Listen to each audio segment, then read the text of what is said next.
Gate agreement में सवेरे से मैं आपसे बात कर रहा हूं तो मैंने आपको बताया है, 2-3 चीजें फिर दोहरा रहा हूं ताकि याद हो जाए। गेट एग्रीमेंट लगभग 576 पन्ने का है, 2000 से ज्यादा उसमें शर्तें हैं, 28 अध्याय हैं। एक अध्याय पर सवेरे चर्चा हुई है, वो है एग्रीमेंट ऑन एग्रीकल्चर, कृषि विषय का समझौता। दूसरा अध्याय जो है ना, जिस पर अभी थोड़ी देर पहले हम चर्चा करते थे, टैक्सेशन का सिस्टम। तीसरा अध्याय ऐसा ही उसमें है, ये क्रम से नहीं है, 1, 2, 3 नहीं है। कोई अध्याय उसमें 17वें नंबर पर है, कोई 18वें नंबर पर है, कोई 27वें नंबर पर है, कोई 26वें नंबर पर है। लेकिन तीसरा जो मुख्य अध्याय है जिस पर अभी मैं बात कर रहा हूं, वो एग्रीमेंट ऑन सर्विसेज करके है, सेवा क्षेत्र का समझौता। सेवा किसको कहते हैं उसकी एक डेफिनेशन उसमें है गेट एग्रीमेंट में। किसको हम सेवा का क्षेत्र कहें, सर्विसेज किसको कहें, तो वो डेफिनेशन बहुत सिंपल है, बहुत सरल है। उसमें यह कहा गया है, उत्पादन को छोड़कर जो कुछ भी होता है वो सभी सर्विसेज है। उत्पादन को छोड़कर जो कुछ भी हो रहा है वो सब सर्विसेज है। ये उसमें डेफिनेशन है सर्विसेज की। फिर उसमें 2 कैटेगरी बनाई है गेट एग्रीमेंट में। एक कैटेगरी है फाइनेंशियल सर्विसेज, दूसरी है non financial services. Financial services में क्या क्या है, जितनी भी बैंक हैं वो सभी फाइनेंशियल सर्विसेज में हैं। जितनी भी बीमा कंपनियां हैं वो सभी फाइनेंशियल सर्विसेज में हैं। जितनी भी सरकारी सहकारी पत संस्थाएं चलती हैं वो सभी फाइनेंशियल सर्विसेज में हैं। जितनी सहकारी बैंकें चलती हैं, प्राइवेट बैंकें चलती हैं, वो सब फाइनेंशियल सर्विसेज में हैं। भारत देश के कर्मचारियों का भविष्य निधि जो होता है, ग्रेच्युटी फंड्स जो होते हैं, वो सभी फाइनेंशियल सर्विसेज में है। शेयर बाजार में जो खरीद बेच होती है वो सभी फाइनेंशियल सर्विसेज में है। तो फाइनेंशियल सर्विसेज की पूरी एक लिस्ट है, उसमें 29 सेवाएं हैं फाइनेंशियल सर्विसेज। फिर एक दूसरी सूची है non financial services. Non financial services में क्या है, जैसे वकालत का पेशा है। हमारे देश के जितने भी वकील हैं वो जो कुछ भी कर रहे हैं वो सर्विसेज में है, लेकिन नॉन फाइनेंशियल सर्विसेज है। प्रोफेसर लोग हैं, लेक्चरर लोग हैं, वो जो कुछ भी कर रहे हैं वो सर्विसेज हैं, नॉन फाइनेंशियल है। स्कूल चल रहे हैं, कॉलेज चल रहे हैं, वो सब सर्विसेज में है, नॉन फाइनेंशियल है। ऐसे ही हमारे देश में हॉस्पिटल चल रहे हैं, नॉन फाइनेंशियल सर्विसेज हैं। गौशालाएं चल रही हैं, नॉन फाइनेंशियल सर्विसेज हैं। दुकानें चल रही हैं, नॉन फाइनेंशियल सर्विसेज हैं। रेस्टोरेंट चल रहे हैं, होटल चल रहे हैं, सभी नॉन फाइनेंशियल सर्विसेज हैं। टेलीकम्युनिकेशन में हो रहा है, मोबाइल फोन है, टेलीफोन है, ये सभी सर्विसेज है, नॉन फाइनेंशियल सर्विसेज। तो नॉन फाइनेंशियल सर्विसेज में पूरी लिस्ट है, उसमें 64 सर्विसेज है, लगभग 64, और फाइनेंशियल में 29। ये है डेफिनेशन। हरेक WTO के चैप्टर में पहला जो प्रोविजन है वो डेफिनेशन का है। जैसे मैंने कहा ना एग्रीमेंट ऑन सर्विसेज, तो अब इसमें आर्टिकल नंबर 1 तो वो होगा डेफिनेशन। डेफिनेशन सर्विसेज क्या है, फिर उसका क्लासिफिकेशन, वो आर्टिकल 2। तीसरे नंबर से आर्टिकल शुरू होते हैं मेन, जो शर्तों के रूप में है। तो एग्रीमेंट ऑन सर्विसेज में तीसरे नंबर का जो आर्टिकल है वो ये कहता है कि ये समझौता लागू होने के बाद, माने 1 जनवरी 2005 के बाद जो तारीख है लागू होने की, दुनिया के सभी देशों को, जो भी इसके मेंबर हैं, अपनी सारी सीमाएं फॉरेन सर्विस प्रोवाइडर्स के लिए खोलनी पड़ेंगी। शब्द उसमें इस्तेमाल किया गया है foreign service provider. Foreign service provider का मतलब क्या है, विदेशी बैंकें, विदेशी बीमा कंपनियां, विदेशी चार्टर्ड अकाउंटेंसी की फर्में, विदेशी वकालत की फर्में, विदेशी होटल, विदेशी हॉस्पिटल, विदेशी डॉक्टर, विदेशी यूनिवर्सिटीज, विदेशी कॉलेजेस, विदेशी गौशालाएं, विदेशी आयुर्वेदिक शालाएं, जो कुछ भी विदेश से आता है वो सबके लिए दरवाजा खोलिए आप। ये उसकी कंडीशन। दूसरा कंडीशन है, कोई भी देश बाहर से आने वाले किसी भी सर्विस प्रोवाइडर को, माने कंपनी को, किसी भी तरह की पाबंदी नहीं लगाएगा। माने विदेशी बैंक यहां आकर अगर कुछ काम करना चाहे तो भारत सरकार उनको रोकेगी नहीं। विदेशी बीमा कंपनियां आए तो सरकार उनको रोकेगी नहीं। विदेशी यूनिवर्सिटीज आए तो सरकार उनको रोकेगी नहीं। कोई भी क्षेत्र में विदेशी कंपनी आए सर्विस के सेक्टर में, आप उन्हें रोकेंगे नहीं, किसी भी तरह की उनके ऊपर पाबंदी नहीं लगाएंगे। और चौथा कंडीशन है, चौथा प्रोविजन है वो ये कि सभी फॉरेन सर्विस कंपनीज को या प्रोवाइडर्स को नेशनल ट्रीटमेंट देना पड़ेगा। ये थोड़ा टेक्निकल है। ये क्या मतलब है नेशनल ट्रीटमेंट का? भारत देश की बैंकों को भारत की सरकार जितनी सुविधाएं देती है वो सारी सुविधाएं विदेशी बैंकों को देनी पड़ेंगी। ये है नेशनल ट्रीटमेंट। इसी तरह से भारत की बीमा कंपनियों को भारत की सरकार जितनी सुविधाएं देती है वो सब सुविधाएं विदेशी बीमा कंपनियों को देनी पड़ेंगी। भारत की सरकार भारत के विश्वविद्यालय और कॉलेजों को जितनी सुविधाएं देती है उसी तरह से विदेशी विश्वविद्यालय और विदेशी कॉलेजेस को सुविधाएं देनी पड़ेंगी। माने जो सुविधाएं भारत सरकार भारत के लोगों को, सर्विसेज कंपनियों को देती है वो सब विदेशियों को देनी पड़ेगी। अब प्रश्न उठता है कि भारत की सरकार क्या सुविधाएं देती है। मैं आपको बताता हूं। जैसे भारत में बैंकें हैं जो नेशनलाइज्ड हैं, State Bank of India, Punjab National Bank, Canara Bank, Union Bank, Bank of India, इन सबको भारत सरकार की ओर से सबसे बड़ी सुविधा ये मिली हुई है कि ये सारी बैंकें कहीं पर भी बिल्डिंग बनाएं, सरकार उनको बहुत कम कीमत पर भूमि उपलब्ध कराती है। बहुत कम कीमत पर। कहीं पर ऐसी व्यवस्था हो कि सरकार भूमि उपलब्ध ना कराए तो उनको बहुत कम लीज रेंट पर भूमि दे दी जाती है। आप सोच नहीं सकते, हिंदुस्तान में कई बैंकें इतनी बड़ी बड़ी बिल्डिंगों में चल रही हैं और उसका लीज रेंट साल का ₹1.25 है, ₹2.5 है, ₹20 है, ₹25 है। तो ये सर्विस प्रोवाइडर्स को सरकार की तरफ से सब मिलने वाली सबसे पहली सुविधा है। ठीक है। तो अब WTO की कंडीशन यह है कि जितनी सुविधाएं आप भारत की बैंकों को, भारत की बीमा कंपनियों को दे रहे हैं वो सब विदेशियों को भी दो। माने विदेशी बैंक आकर सरकार से सस्ती कीमत पर जमीन मांगे तो आप उनको उपलब्ध कराओ। विदेशी बीमा कंपनियां आके सरकार से सस्ती कीमत पर कोई चीज मांगे तो आप उपलब्ध कराओ। और अगर आपने नहीं कराई तो वो शिकायत करेंगे WTO की डिस्प्यूट सेटलमेंट काउंसिल में कि भारत सरकार WTO की कंडीशन को लागू नहीं कर रही।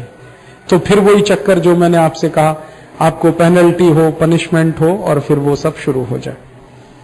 तो एक तो ये सुविधा आपको देनी है। दूसरा क्या होता है, भारत में भारत का नागरिक कुछ भी कर सकता है अगर वो भारत का नागरिक है। तो वकील हो सकता है, पत्रकार हो सकता है, चार्टेड अकाउंटेंट हो सकता है, मैनेजर हो सकता है, बैंकर हो सकता है, लीज फर्म, कुछ भी कर सकता है भारत का नागरिक। तो कोई भी विदेशी नागरिक अगर भारत में आता है और कुछ भी करना चाहे तो उसकी छूट उसको होनी चाहिए। ये है, आप नेशनल ट्रीटमेंट उनको दीजिए। इसी तरह से हमारे देश की जो बैंकें होती हैं वो कोई काम करती हैं तो सरकार उनका एक रेट फिक्स करती है, CRR rate, cash reserve ratio. ठीक है। ये एक तरह की सुविधा है कि आपको आपकी बैंक में जमा राशि है, धन राशि है जो नागरिकों के द्वारा आपके यहां जमा की गई है, उसका एक निश्चित मात्रा रख के बाकी आप कर्जे पर देख सकते हैं। हर समय बैंक में इतना कैश रहना चाहिए, एक उसका लिमिट बना दिया उन्होंने। तो ये सुविधाएं आप विदेशियों को भी दे सकते हैं। यही इस तरह की। ऐसे ही अन्य तरह की सुविधाएं हैं, जैसे NPA है, नॉन परफॉर्मिंग असेट्स है। तो इसमें कई बार क्या होता है कि सरकारी बैंकें जो है ना, उसमें जो NPA आ जाता है तो भारत सरकार कई बार अपने खजाने का पैसा उसमें डालने को तैयार रहती है अगर कोई भारत की बैंक डूबने में की स्थिति में। तो विदेशी भी अगर ऐसी सुविधाओं की मांग करें तो उनको आप दो। ऐसी कोई भी सुविधा जो भारत में मिलती है, अब जैसे भारत में विश्वविद्यालय होते हैं, सभी विश्वविद्यालयों को जमीन दी गई है कौड़ी के भाव में। आप पता लगा लो, दिल्ली विश्वविद्यालय जहां चलता है वो जमीन की मार्केट में कीमत जो है ना, जिस समय वो जमीन दी गई थी तब 1 करोड़ रुपए एकड़ थी, लेकिन सरकार ने दिल्ली विश्वविद्यालय बनाने के लिए वो जमीन मुश्किल से 1000 रुपए एकड़ में दे दिया। अब विदेशी कंपनी आके कहती है कि अगर दिल्ली विश्वविद्यालय को इतनी सस्ती जमीन मिली है तो हमें भी मिलनी चाहिए, तो आप उसे ना नहीं कह सकते। ऐसे ही हमारे देश में एयरपोर्ट्स जो है ना, ये सब सर्विसेज में आते हैं। जितने भी भारत देश में एयरपोर्ट हैं, सबके पास हजारों एकड़ जमीन है। दिल्ली एयरपोर्ट को कभी आप जाओ, इंदिरा गांधी अंतर्राष्ट्रीय हवाई अड्डा, उसके पास 6000 एकड़ जमीन है। अब कोई विदेशी कंपनी आके भारत में एयरपोर्ट बनाए और वो कहे हमको भी 6000 एकड़ जमीन चाहिए, तो भारत सरकार को वो उपलब्ध करानी पड़ेगी।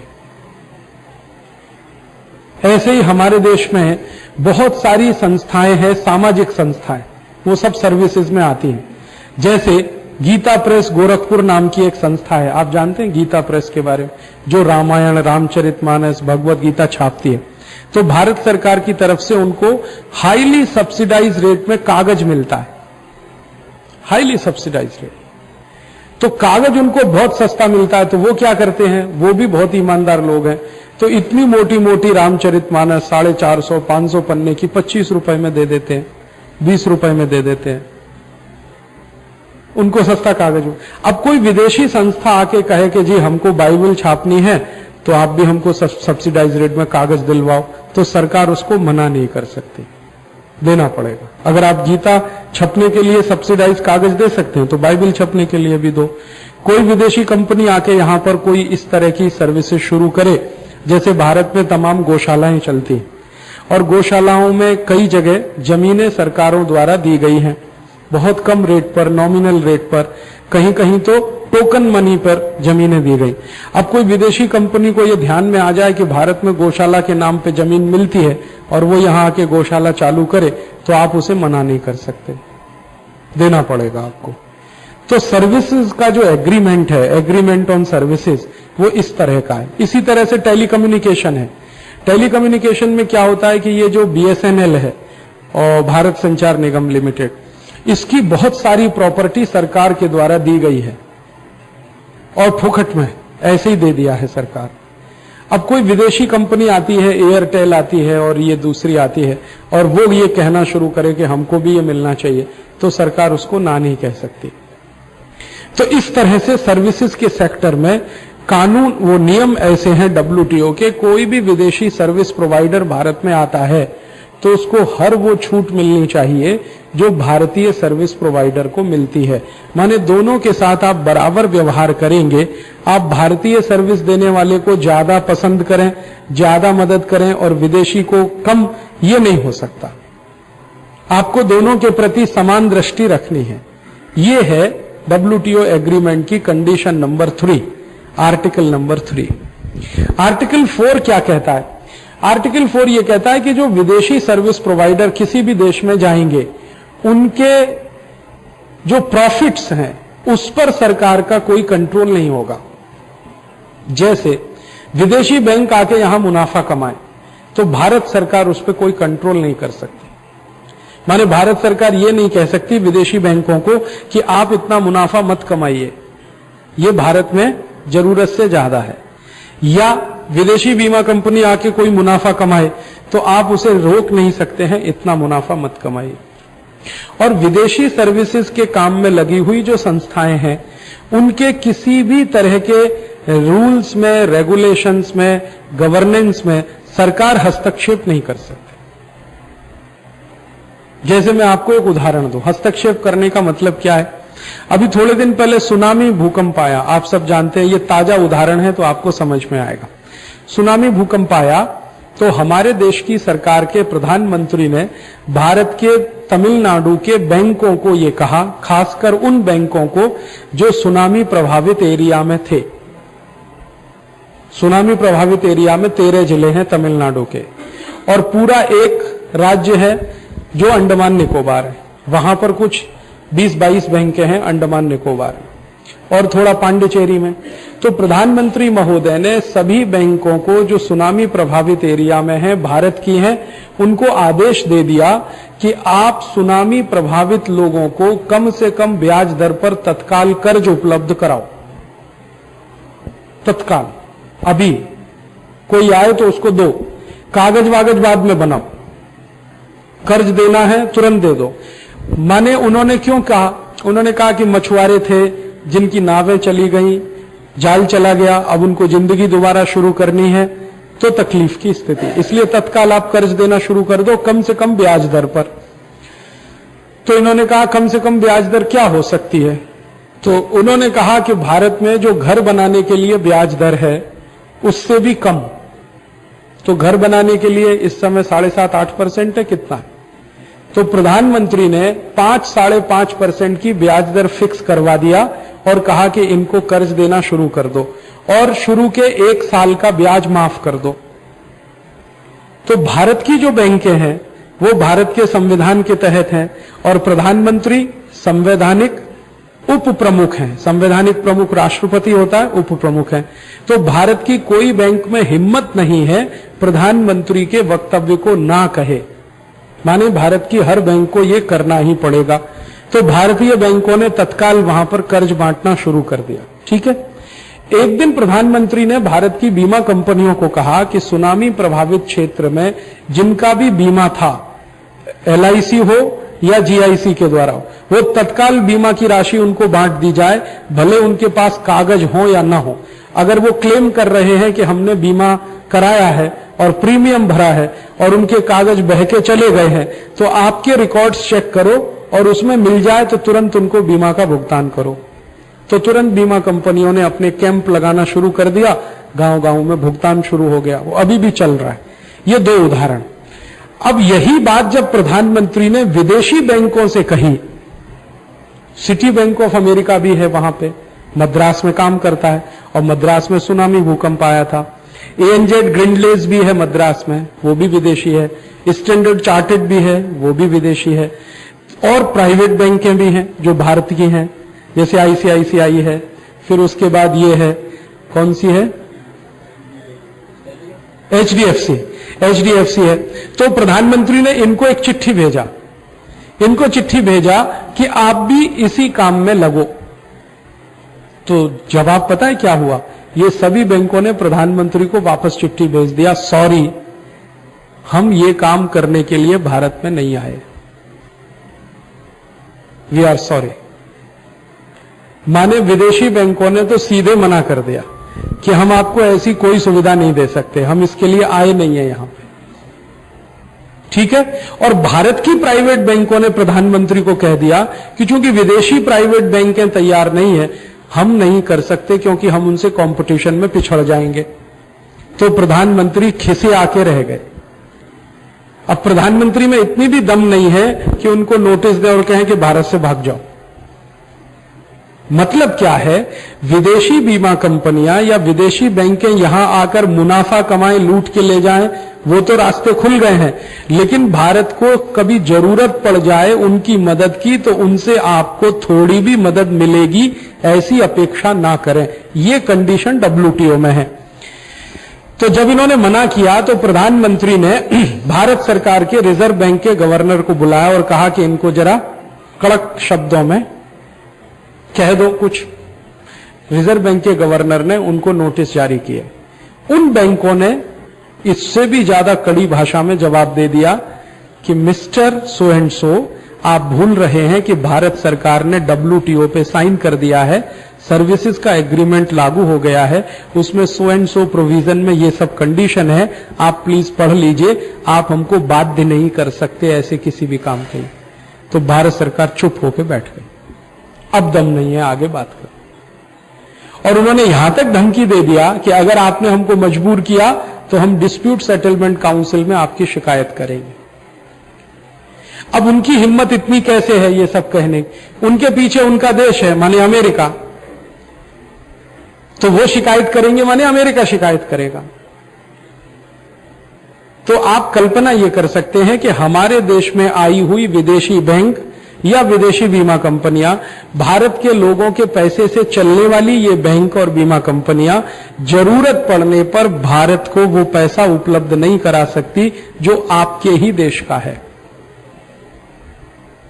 आप उनको कंपेल नहीं कर सकते, मजबूर नहीं कर सकते। एक और दूसरी बात बताता हूं, इससे ही जुड़ी हुई। सुनामी प्रभावित क्षेत्र में जब ये सब हुआ, तबाही हुई, तो इसमें कई ऐसे लोग मारे गए जो भारत की बैंकों में काम करते थे। ऐसे लोग मारे गए, लेकिन ऐसा भी हुआ कि उनके परिवार में उनके बीवी बच्चे बच गए।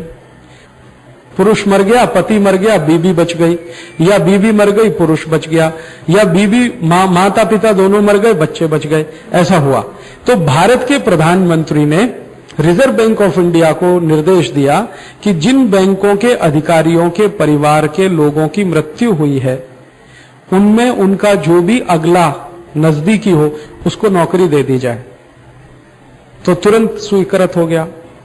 तो स्टेट बैंक ऑफ इंडिया ने मद्रास में ऐसे कई लोगों को अभी भर्ती किया है जो उन परिवारों के हैं जो पहले उस बैंक में काम करते थे, और वो भर्ती प्राथमिकता के आधार पर हुई है, उस आधार पर नहीं हुई है, उनकी काबिलियत के आधार पर नहीं हुई है। काबिलियत उनको दी जाएगी, वो काबिल नहीं है, उस पोस्ट को होल्ड करने के लिए काबिल नहीं। अब बैंक उनको ट्रेनिंग देके तैयार करेगी। ठीक है। जब विदेशी बैंकों से ये कहा गया कि आप भी करो, तो उनका सॉरी, हम नहीं कर सकते, क्योंकि हमें कंपटीशन करना है, हमें एफिशिएंट लोग चाहिए, हमें ऐसे लोग नहीं चाहिए। तो अब की बार प्रधानमंत्री को सुनामी भूकंप में भयंकर झटका लगा है इसका, क्योंकि ये प्रधानमंत्री मनमोहन सिंह सबसे ज्यादा विदेशीकरण और प्राइवेटाइजेशन की बात करने वाले व्यक्ति रहे। अब उनको समझ में आ गया है कि प्राइवेटाइजेशन का दुष्परिणाम और दुर्भाग्य क्या होता है। माने देश के ऊपर भयंकर संकट आ जाए तो भी वो मदद करने को तैयार नहीं। और इससे भी ज्यादा इंटरेस्टिंग बात, और आप उन पर दबाव नहीं डाल सकते, वो अपनी मर्जी के मालिक हैं। इससे भी आगे तीसरी एक बात, सुनामी भूकंप जब आया तो भारत के प्रधानमंत्री ने भारत की सरकार की सेवाओं में काम करने वाले हर कर्मचारी को 1 महीने की पगार देने का निर्देश दिया। तो उस पर निगोशिएशन हुआ, तो निगोशिएशन होकर यहां तक आया कि कम से कम 1 दिन की पगार तो देनी पड़ेगी। तो भारत के सभी सरकारी कर्मचारियों को बिना बताए हुए उनकी तनख्वाह से 1 दिन का, कहीं कहीं 2 दिन का, 1.5 दिन का वेतन काटकर प्रधानमंत्री कोष में जमा कर दिया गया। ठीक है। जब विदेशी बैंकों में काम करने वाले कर्मचारियों को यह कहा गया तो उन्होंने कहा, आप हमारी 1 घंटे की भी सैलरी नहीं काट सकते, हमारी इच्छा है तो देंगे, नहीं तो नहीं देंगे। अच्छा, मजे की बात क्या हुई कि सुनामी प्रभावित एरिया में लगभग कुल मिलाकर 33,000 गांव प्रभावित हुए हैं। कुल दक्षिण में तमिलनाडु, पांडिचेरी, केरल, आंध्रा और अंडमान निकोबार, इनमें से कई कई गांव भारत की बैंकों ने गोद ले लिए। स्टेट बैंक ऑफ इंडिया ने कई गांव गोद लिए हैं, मैं देख के आया हूं। वहां पर भवन निर्माण का काम उन्होंने अपनी तरफ से चलाया है। ऐसे ही पंजाब नेशनल बैंक ने किया है, ऐसे ही लाइफ इंश्योरेंस कॉरपोरेशन वालों ने किया, ओरिएंटल इंश्योरेंस। एक भी विदेशी बैंक और विदेशी कंपनी ने एक भी गांव को गोद नहीं लिया है। वो कह रहे हैं हम तो यहां प्रॉफिट कमाने आए हैं। माने आप यहां मुनाफा कमा के तो लूट के ले जा सकते हैं, लेकिन हमें जरूरत पड़ने पर उस मुनाफे का हिस्सेदार नहीं बना सकते। और हमारी मजबूरी क्या है, प्रधानमंत्री हो या राष्ट्रपति, विदेशी बैंकों को इस मामले में कोई आदेश नहीं दे सकते। यह है सर्विसेज का एग्रीमेंट, WTO, ऐसी कंडीशन है। इससे भी ज्यादा इंटरेस्टिंग एक और बात बताता हूं। सर्विसेज के सेक्टर में ये जो विदेशी कंपनियां आएंगी वो क्या करने वाली हैं, उसका एक उदाहरण छत्तीसगढ़ से आपको समझ में बहुत जल्दी आएगा। छत्तीसगढ़ में आपको मालूम है, थोड़े दिन पहले एक सरकार चलती थी, उसने निजी विश्वविद्यालय खोलने के लिए खुले थोक के भाव में छूट दिया है ना, और एक एक कमरे की यूनिवर्सिटी रायपुर में खुल गई। मैंने रायपुर में ऐसी कई यूनिवर्सिटी देखी है जिनमें पति वाइस चांसलर है और पत्नी रजिस्ट्रार है और यूनिवर्सिटी चल रही है। हस्बैंड वाइफ मिलके यूनिवर्सिटी चला रहे, क्या मजाक बना दिया। हैं? वहां बच्चे विद्यार्थी और ऐसी पता नहीं कितनी 130, 135 कितनी यूनिवर्सिटी, 146। तो 146 यूनिवर्सिटी खोलने का इन्होंने, निजी विश्वविद्यालय खोलने का कानून बना दिया। ये जो मजाक अभी छत्तीसगढ़ में हुआ है, यही मजाक अगले साल पूरे देश में होने जा रहा है। WTO की सर्विसेज कंडीशन, यही मजाक होने जा रहा है पूरे देश में। माने बाहर से आई हुई कोई भी विदेशी यूनिवर्सिटी हिंदुस्तान में अपनी शाखा खोल सकती है। बाहर से आई हुई कोई भी विदेशी, उसको आप जमीन दिलवाइए, सस्ती कीमत पर दिलवाइए, और वो अपना 2 कमरे का घर बनाए या 4 कमरे का घर बनाए, उसमें वो शुरू कर सकते हैं। अच्छा, और मजे की बात यह है कि वो खोलेंगे कैसे? जैसे मान लो, एक नाम लेके मैं बताता हूं, जॉन हॉपकिंस यूनिवर्सिटी है, या मैसाचुसेट इंस्टीट्यूट है, या आप अगर ये बहुत बड़ी यूनिवर्सिटी का नाम ले लो, ऑक्सफोर्ड है, ठीक है। ये क्या करने वाले हैं? ये हिंदुस्तान में अपने ब्रांच ऑफिसेस खोलने वाले हैं। ये यूनिवर्सिटी नहीं बनाने वाले, ब्रांच ऑफिस खोलने वाले।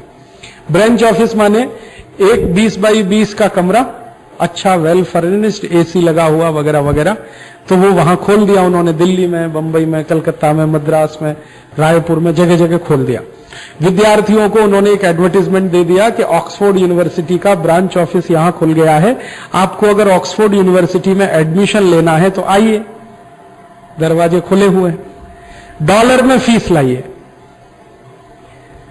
तो आप पहुंच गए जी, और सरकार रोक नहीं सकती उनको। आप ध्यान इस बात का रखिए कि सरकार उनको रोक नहीं सकती। वो क्या कहेंगे? वो कहेंगे हम यूनिवर्सिटी नहीं चला रहे हैं, ब्रांच ऑफिस खोल रहे हैं, और वो सर्विस एग्रीमेंट का हिस्सा है। यहां तो रुकवा दिया सुप्रीम कोर्ट ने, छत्तीसगढ़ में ये कह के कि इनके पास इतने फीट जमीन नहीं है, इतना फंड नहीं है, ये नहीं है, तो इनके लाइसेंस रद्द करो। सुप्रीम कोर्ट उनके लिए ये आदेश नहीं कर सकता, क्योंकि वो WTO एग्रीमेंट में है। तो वो एक एक ब्रांच ऑफिस खोलेंगे, एडवर्टीजमेंट करेंगे। और एडवर्टीजमेंट कैसे करेंगे? आपको ऑक्सफोर्ड यूनिवर्सिटी से BTech करना है तो $10,000 की फीस लाइए, जमा कराइए। किस ट्रेड में करना है? इलेक्ट्रॉनिक्स में करना है, मैकेनिकल में करना है, इलेक्ट्रिकल में करना है। आपके पास $10,000 एक मुश्त नहीं है तो 3 किश्त में ले आइए, $3-3 हजार की, 2 किश्त और एक $4,000 की। आप यहां भर दीजिए, रिसीट ले लीजिए, फिर आप इम्तिहान दे दीजिए अपने घर में बैठ के। लंदन जाने की जरूरत नहीं है, आप घर में बैठिए, आपको एक आंसर शीट आ जाएगा, वो आंसर शीट में भर के दे दीजिए, फिर इम्तिहान आप पास कर लेंगे, आपको ऑक्सफोर्ड यूनिवर्सिटी का BTech का डिग्री मिल गया। और इसको ड्राइंग रूम में सोने के फ्रेम में मढ़वा के रखवा लीजिए कि मैंने BTech किया है ऑक्सफोर्ड यूनिवर्सिटी से। हो सकता है आप टॉपर हो जाएं। हाँ, वहां तो कई तरह के टॉपर होते हैं, तो आप भी उसमें हो जाएं। अब वो हो गया आपका, तो एक सर्टिफिकेट आपको मिल गया $10,000 में। उनका क्या गया? एक सर्टिफिकेट ही तो दिया है, $10,000 ले लिया यहां से। $20,000 लेंगे, $25,000 लेंगे। MBA का ले लीजिए आप उनसे, BBA का ले लीजिए आप उनसे, MTech का ले लीजिए उनसे, PhD ले लीजिए, DSc ले लीजिए। क्योंकि ये जो विदेशी विश्वविद्यालय हैं, इन्होंने दुनिया के कई देशों में ये धंधे किए हुए हैं, और बड़े बड़े विश्वविद्यालयों के ये धंधे चल रहे हैं, अफ्रीका के कई देशों में चल रहे हैं। और अफ्रीका ही नहीं, ये जितने अरब देश हैं ना, कुवैत है, बहरीन है, ओमान है, संयुक्त अरब अमीरात है, सऊदी अरब है, इन देशों में भी उनके यही धंधे चल रहे हैं। ब्रांच ऑफिसेस खुले हुए, मैरीलैंड यूनिवर्सिटी के ब्रांच सभी गल्फ कंट्रीज में हैं। और वहां क्या होता है? वहां यही होता है, 3-4 कमरे की बिल्डिंग है, उसमें वो क्लासेस चलाते हैं। तो सवेरे से शाम तक, सवेरे उसमें MTech की क्लासेस चलती हैं, दोपहर को BTech की चलती है, शाम को MBA की चलती है, रात को DBA की चलती है। दूसरे कमरे में सवेरे PhD की क्लासेस हो रही हैं, दोपहर को DSc की क्लासेस हो रही हैं, शाम को कुछ और पोस्ट डॉक्टरल रिसर्च की क्लासेस हो रही हैं, तीसरे कमरे में कुछ और क्लासेस हो रही हैं। क्लासेस में पढ़ने वाले 15-20 विद्यार्थी, 30 विद्यार्थी, जिनके मां बाप के पास डॉलर इफरात में है, क्योंकि वो तो तेल का पैसा है। आप जमा कराते जाइए, क्लास करिए। वहां तो क्या होता है कि क्लास आपने इतने प्रतिशत किया है, उसी पर डिग्री पक्की है आपकी, इम्तिहान भी नहीं देना। क्योंकि ये जो विदेशी विश्वविद्यालय हैं, इन सभी विश्वविद्यालयों में डिग्री लेना बेहद आसान है। हमारे देश में ये जो चर्चा होती है ना, मैं तो हार्वर्ड बिजनेस स्कूल से एमबीए, मैं आपको बताता हूं हार्वर्ड बिजनेस स्कूल का एमबीए क्या होता है। हिंदुस्तान में ये जो राहुल गांधी है ना, ये बीकॉम में फेल हो गया। मैं आपको असलियत बता रहा हूं, इसमें हंसना नहीं, आप देश की दुर्भाग्य की दशा पे आप आंसू रोना खून के। ये बीकॉम में फेल हो गया, इसकी बहन भी फेल हो गई, प्रियंका, दोनों दिल्ली यूनिवर्सिटी में पढ़ते थे, फेल हो गए। अब इनका बाप परेशान कि फेल हो गए। अब मीडिया में ये बात चल ही गई तो तकलीफ हो गई, तो इन्होंने क्या किया, दोनों को कहा कि हमने उनको विदेश में एडमिशन कराना। तो हार्वर्ड में चला गया, एडमिशन मिल गया, हार्वर्ड से करके आ गया। यहां फेल हो गया, हार्वर्ड से पास होके आ गया। अच्छा, और मजे की बात क्या है कि हार्वर्ड बिजनेस स्कूल में अगर एडमिशन चाहिए आपको तो मेरिट की जरूरत नहीं है, पैसे की जरूरत है। मेरिट पर कहीं भी कोई बात नहीं होती। ऑस्ट्रेलिया का सबसे बड़ा बिजनेस स्कूल है मेलबोर्न का, केनबरा का। आप हिंदुस्तान में बीकॉम फेल हैं, बीए फेल है, इससे कोई फर्क नहीं पड़ता। आप जाइए, एडमिशन ले लीजिए, वहां से एमबीए करके चले आइए। और इससे भी ज्यादा अद्भुत व्यवस्था है ईस्टर्न यूरोपियन कंट्रीज में। ईस्टर्न यूरोपियन कंट्रीज माने Poland, Czechoslovakia, Bulgaria, Romania, Hungary, Soviet संघ। आप अगर 9वीं कक्षा फेल हैं, मैं आपको लिटरली बता रहा हूं, 9वीं कक्षा में अगर आप भारत में फेल हो गए हैं, आप सोवियत संघ चले जाइए, MBBS MD first class first होके आ जाइए। और इस देश में मैं आपको एक नहीं, ऐसे दसियों हजार विद्यार्थी खड़े करके गिना सकता हूं जो 9वीं फेल हैं, 10वीं फेल हैं, 1-2 बार नहीं 3 बार फेल हैं, रूस गए, मॉस्को यूनिवर्सिटी से एमबीबीएस एमडी करके आए हैं। बस मुश्किल यही है कि वो भारत में प्रैक्टिस नहीं कर सकते। क्यों? इंडियन मेडिकल एसोसिएशन कहता है कि ये पेट की जगह क्या क्या काटेंगे मालूम नहीं है, इसलिए उनको प्रैक्टिस करने की अनुमति नहीं है। तो इंडियन मेडिकल एसोसिएशन ने क्या किया है, अगर आपको प्रैक्टिस करनी है तो इंडियन मेडिकल एसोसिएशन का इम्तिहान फिर से पास करिए, और उसमें सब फेल हो जाते हैं, कोई पास नहीं होता। तो वो क्या करते हैं, डिग्री लटका के अपने ड्राइंग रूम में सजाते हैं, मॉस्को यूनिवर्सिटी से एमबीबीएस एमडी, एमबीबीएस की डिग्री, एमडी की डिग्री लटकी हुई है। और जिन मां बाप ने उनको भेज दिया है, उन मां बाप से मैं पूछता हूं कि इनका क्या मतलब है एमबीबीएस एमडी। उनका, राजीव भाई, शादी में दहेज मिल जाता है, इतना तो फायदा है। भले ये प्रैक्टिस कर पाए नहीं कर पाए, लेकिन इसका जब ब्याह करेंगे तो 5 लाख 7 लाख तो मिल जाएगा, क्योंकि एमडी है, एमटेक है, तो 3-4-5 लाख तो मिल ही जाएगा। तो विदेशी विश्वविद्यालयों में डिग्री बांटने का काम ऐसे होता है जैसे चावल खरीदने बेचने का काम साधारण रूप से होता है। कोई भी यूनिवर्सिटी में दुनिया में आप यहां बैठे बैठे डिग्री ले लें, ऐसी व्यवस्था अब इस देश में अगले साल से शुरू होने जा रही है, due to this WTO agreement. परिणाम क्या होंगे? इसके परिणाम जो होने वाले हैं वो ये कि हिंदुस्तान में एक बड़ा वर्ग है विद्यार्थियों का जो हर साल फेल होता है, ठीक है, उनके लिए रास्ते खुल गए। फेल हो जाओ, कोई दिक्कत नहीं, यहां पे ब्रांच है, विदेशी विश्वविद्यालय की है, वहां की डिग्री तो हिंदुस्तान से बड़ी है। रायपुर विश्वविद्यालय से फेल हो गए तो हार्वर्ड बैठा है, हार्वर्ड से फेल हो गए ऑक्सफोर्ड बैठा है, ऑक्सफोर्ड से फेल हो गए MIT बैठा है। कहीं से भी डिग्री ले लो, पैसा जमा करो। अच्छा, इन सभी स्कूल्स में, जो हार्वर्ड हो या MIT हो, परीक्षा की पद्धति भारत से बिल्कुल अलग है। वो परीक्षा की पद्धति बिल्कुल भारत से अलग है। वहां कभी भी इस तरह का नहीं होता 33% पे पास होना, 60% पे फर्स्ट क्लास होना, 75% पे पोजीशन होल्डर होना, या जो भी कहना, वो ऐसा नहीं होता है। वहां ग्रेडेशन सिस्टम है, तो वहां कोई फेल नहीं होता है, लिटरली कोई फेल नहीं होता है। और यहां फेल और पास होता है। तो यहां जो भी फेल होते हैं उनके लिए रास्ते खुल गए। और अगर उनके मां बाप के पास थोड़ा डॉलर है खर्च करने के लिए तो बहुत ही अच्छा है। तो होने वाला क्या है कि अब डॉलर का खर्च विदेशी यूनिवर्सिटीज की डिग्री खरीदने के लिए इस देश में चालू होगा। और 2-3 साल के बाद आपको इतने डिग्री होल्डर मिलेंगे कि आपको अपने ऊपर शर्म आना शुरू हो जाए। शर्म कैसे आएगी? मैं जानता हूं फेलियर है, लेकिन वो डिग्री लेके घूम रहा है, एमबीबीएस एमडी, क्या करेंगे आप उसका?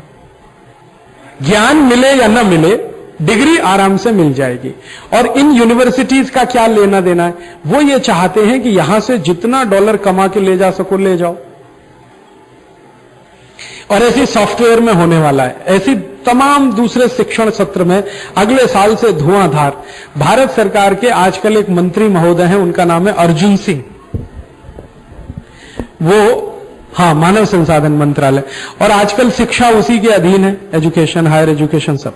बेंगलोर में उन्होंने अभी एक वर्कशॉप किया था 3 दिन का। विदेशी विश्वविद्यालयों को परमिशन देना है ये तो उन्हें मालूम है, लेकिन उनको कंडीशन क्या लगाएं, तो उस पर 3 दिन का वर्कशॉप किया।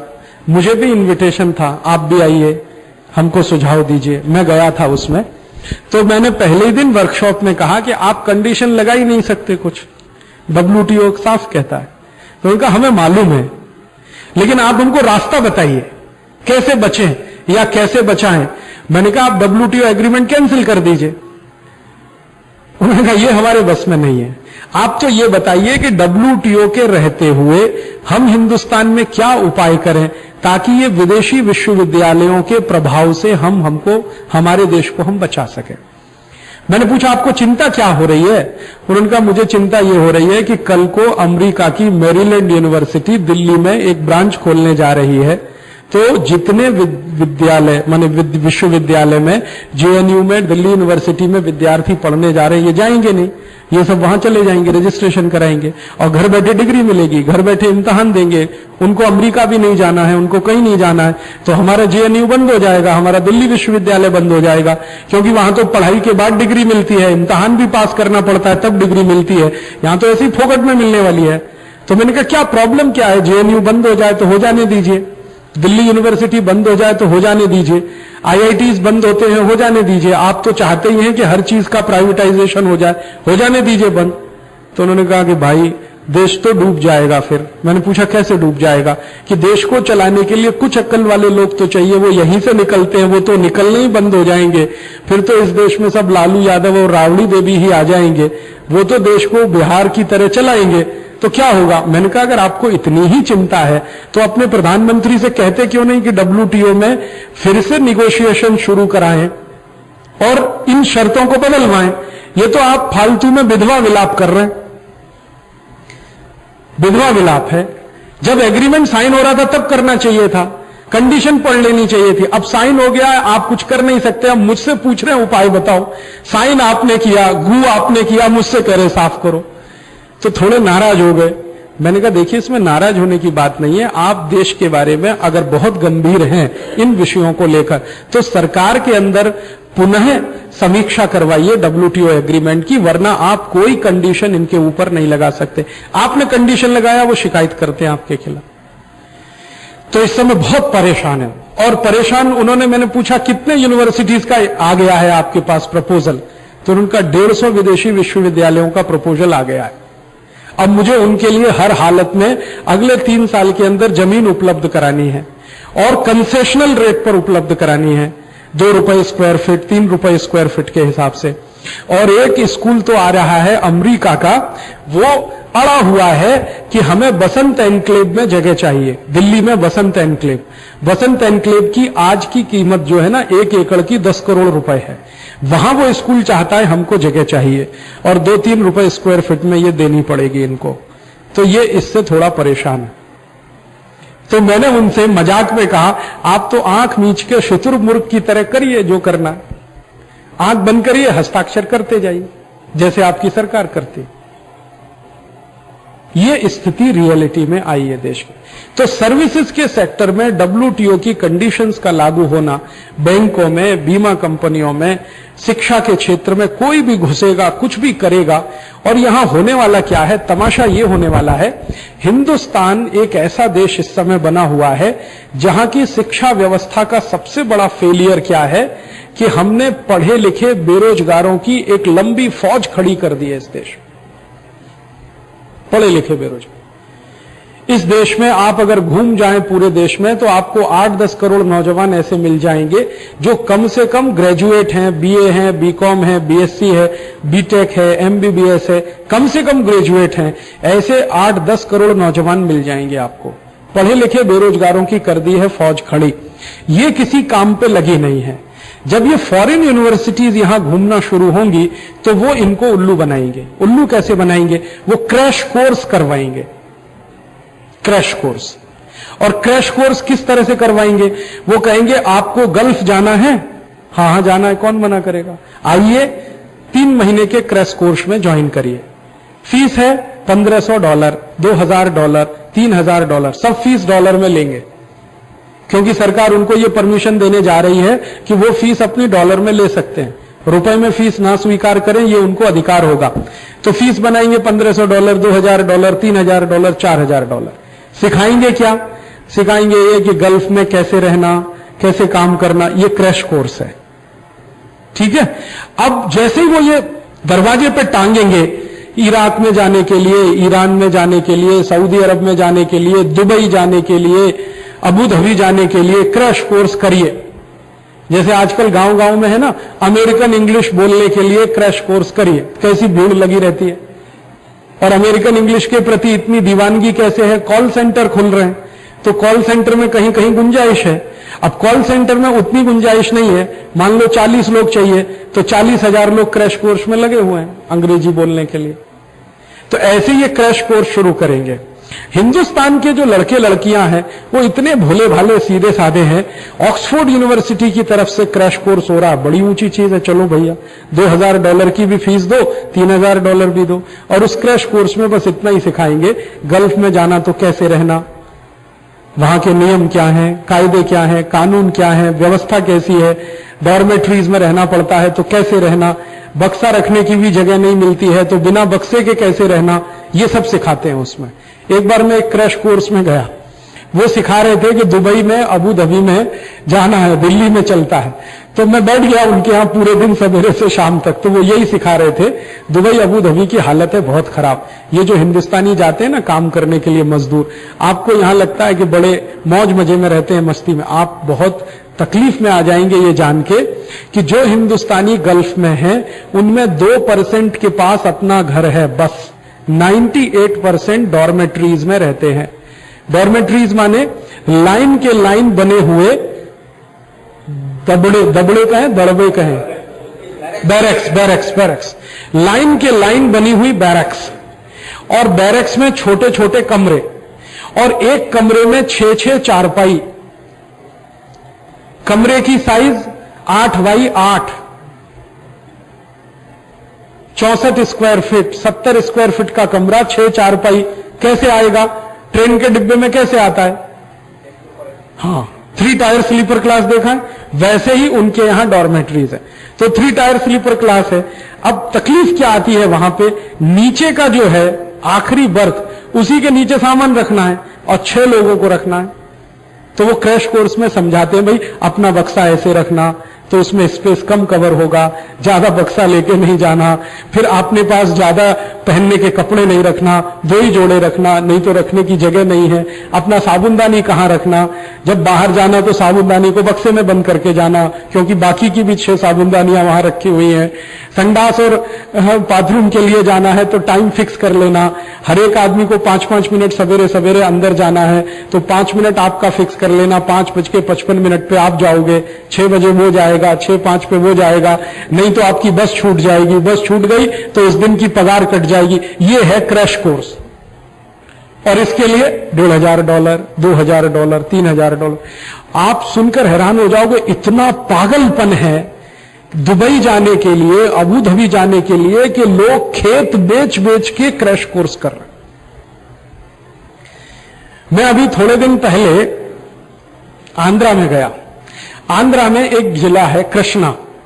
कृष्णा जिले में ऐसे क्रैश कोर्स चलाने वाली कम से कम 150 संस्थाएं और $1200 फीस। 10 दिन का क्रैश कोर्स, 7 दिन का, 8 दिन का, $1200-1500। अगर रुपए में जोड़ दो तो 44 का गुणा कर लो। जो करने वाले हैं क्रैश कोर्स वो कौन है? गांव के गरीब किसानों के बेटे या बेटियां जो अपनी जमीन गिरवी रख के पैसा लाए हैं, क्रैश कोर्स करेंगे। फिर वहीं पर एजेंट बैठा है। आपका क्रैश कोर्स पूरा हुआ तो एजेंट कहेगा अब आपको पासपोर्ट चाहिए, वीजा चाहिए, 1.5 लाख रुपए ले आओ। आप लेके दे दो 1.5 लाख रुपए कहीं से कर्ज लेके, अब मैं आपको भेजने की व्यवस्था कराता हूं। तो उनका वो वीजा बनवाएगा, उसमें कमीशन बाजी, उनको ठेल दिया जाएगा। और ठेलने के बाद क्या होगा? वहां उनको सब दर्शन हो जाते हैं नरक और स्वर्ग के। जो लोग इन एजेंटों के माध्यम से चले जाते हैं 3 साल तक तो वापस नहीं आ सकते। 3 साल वापस नहीं आ सकते।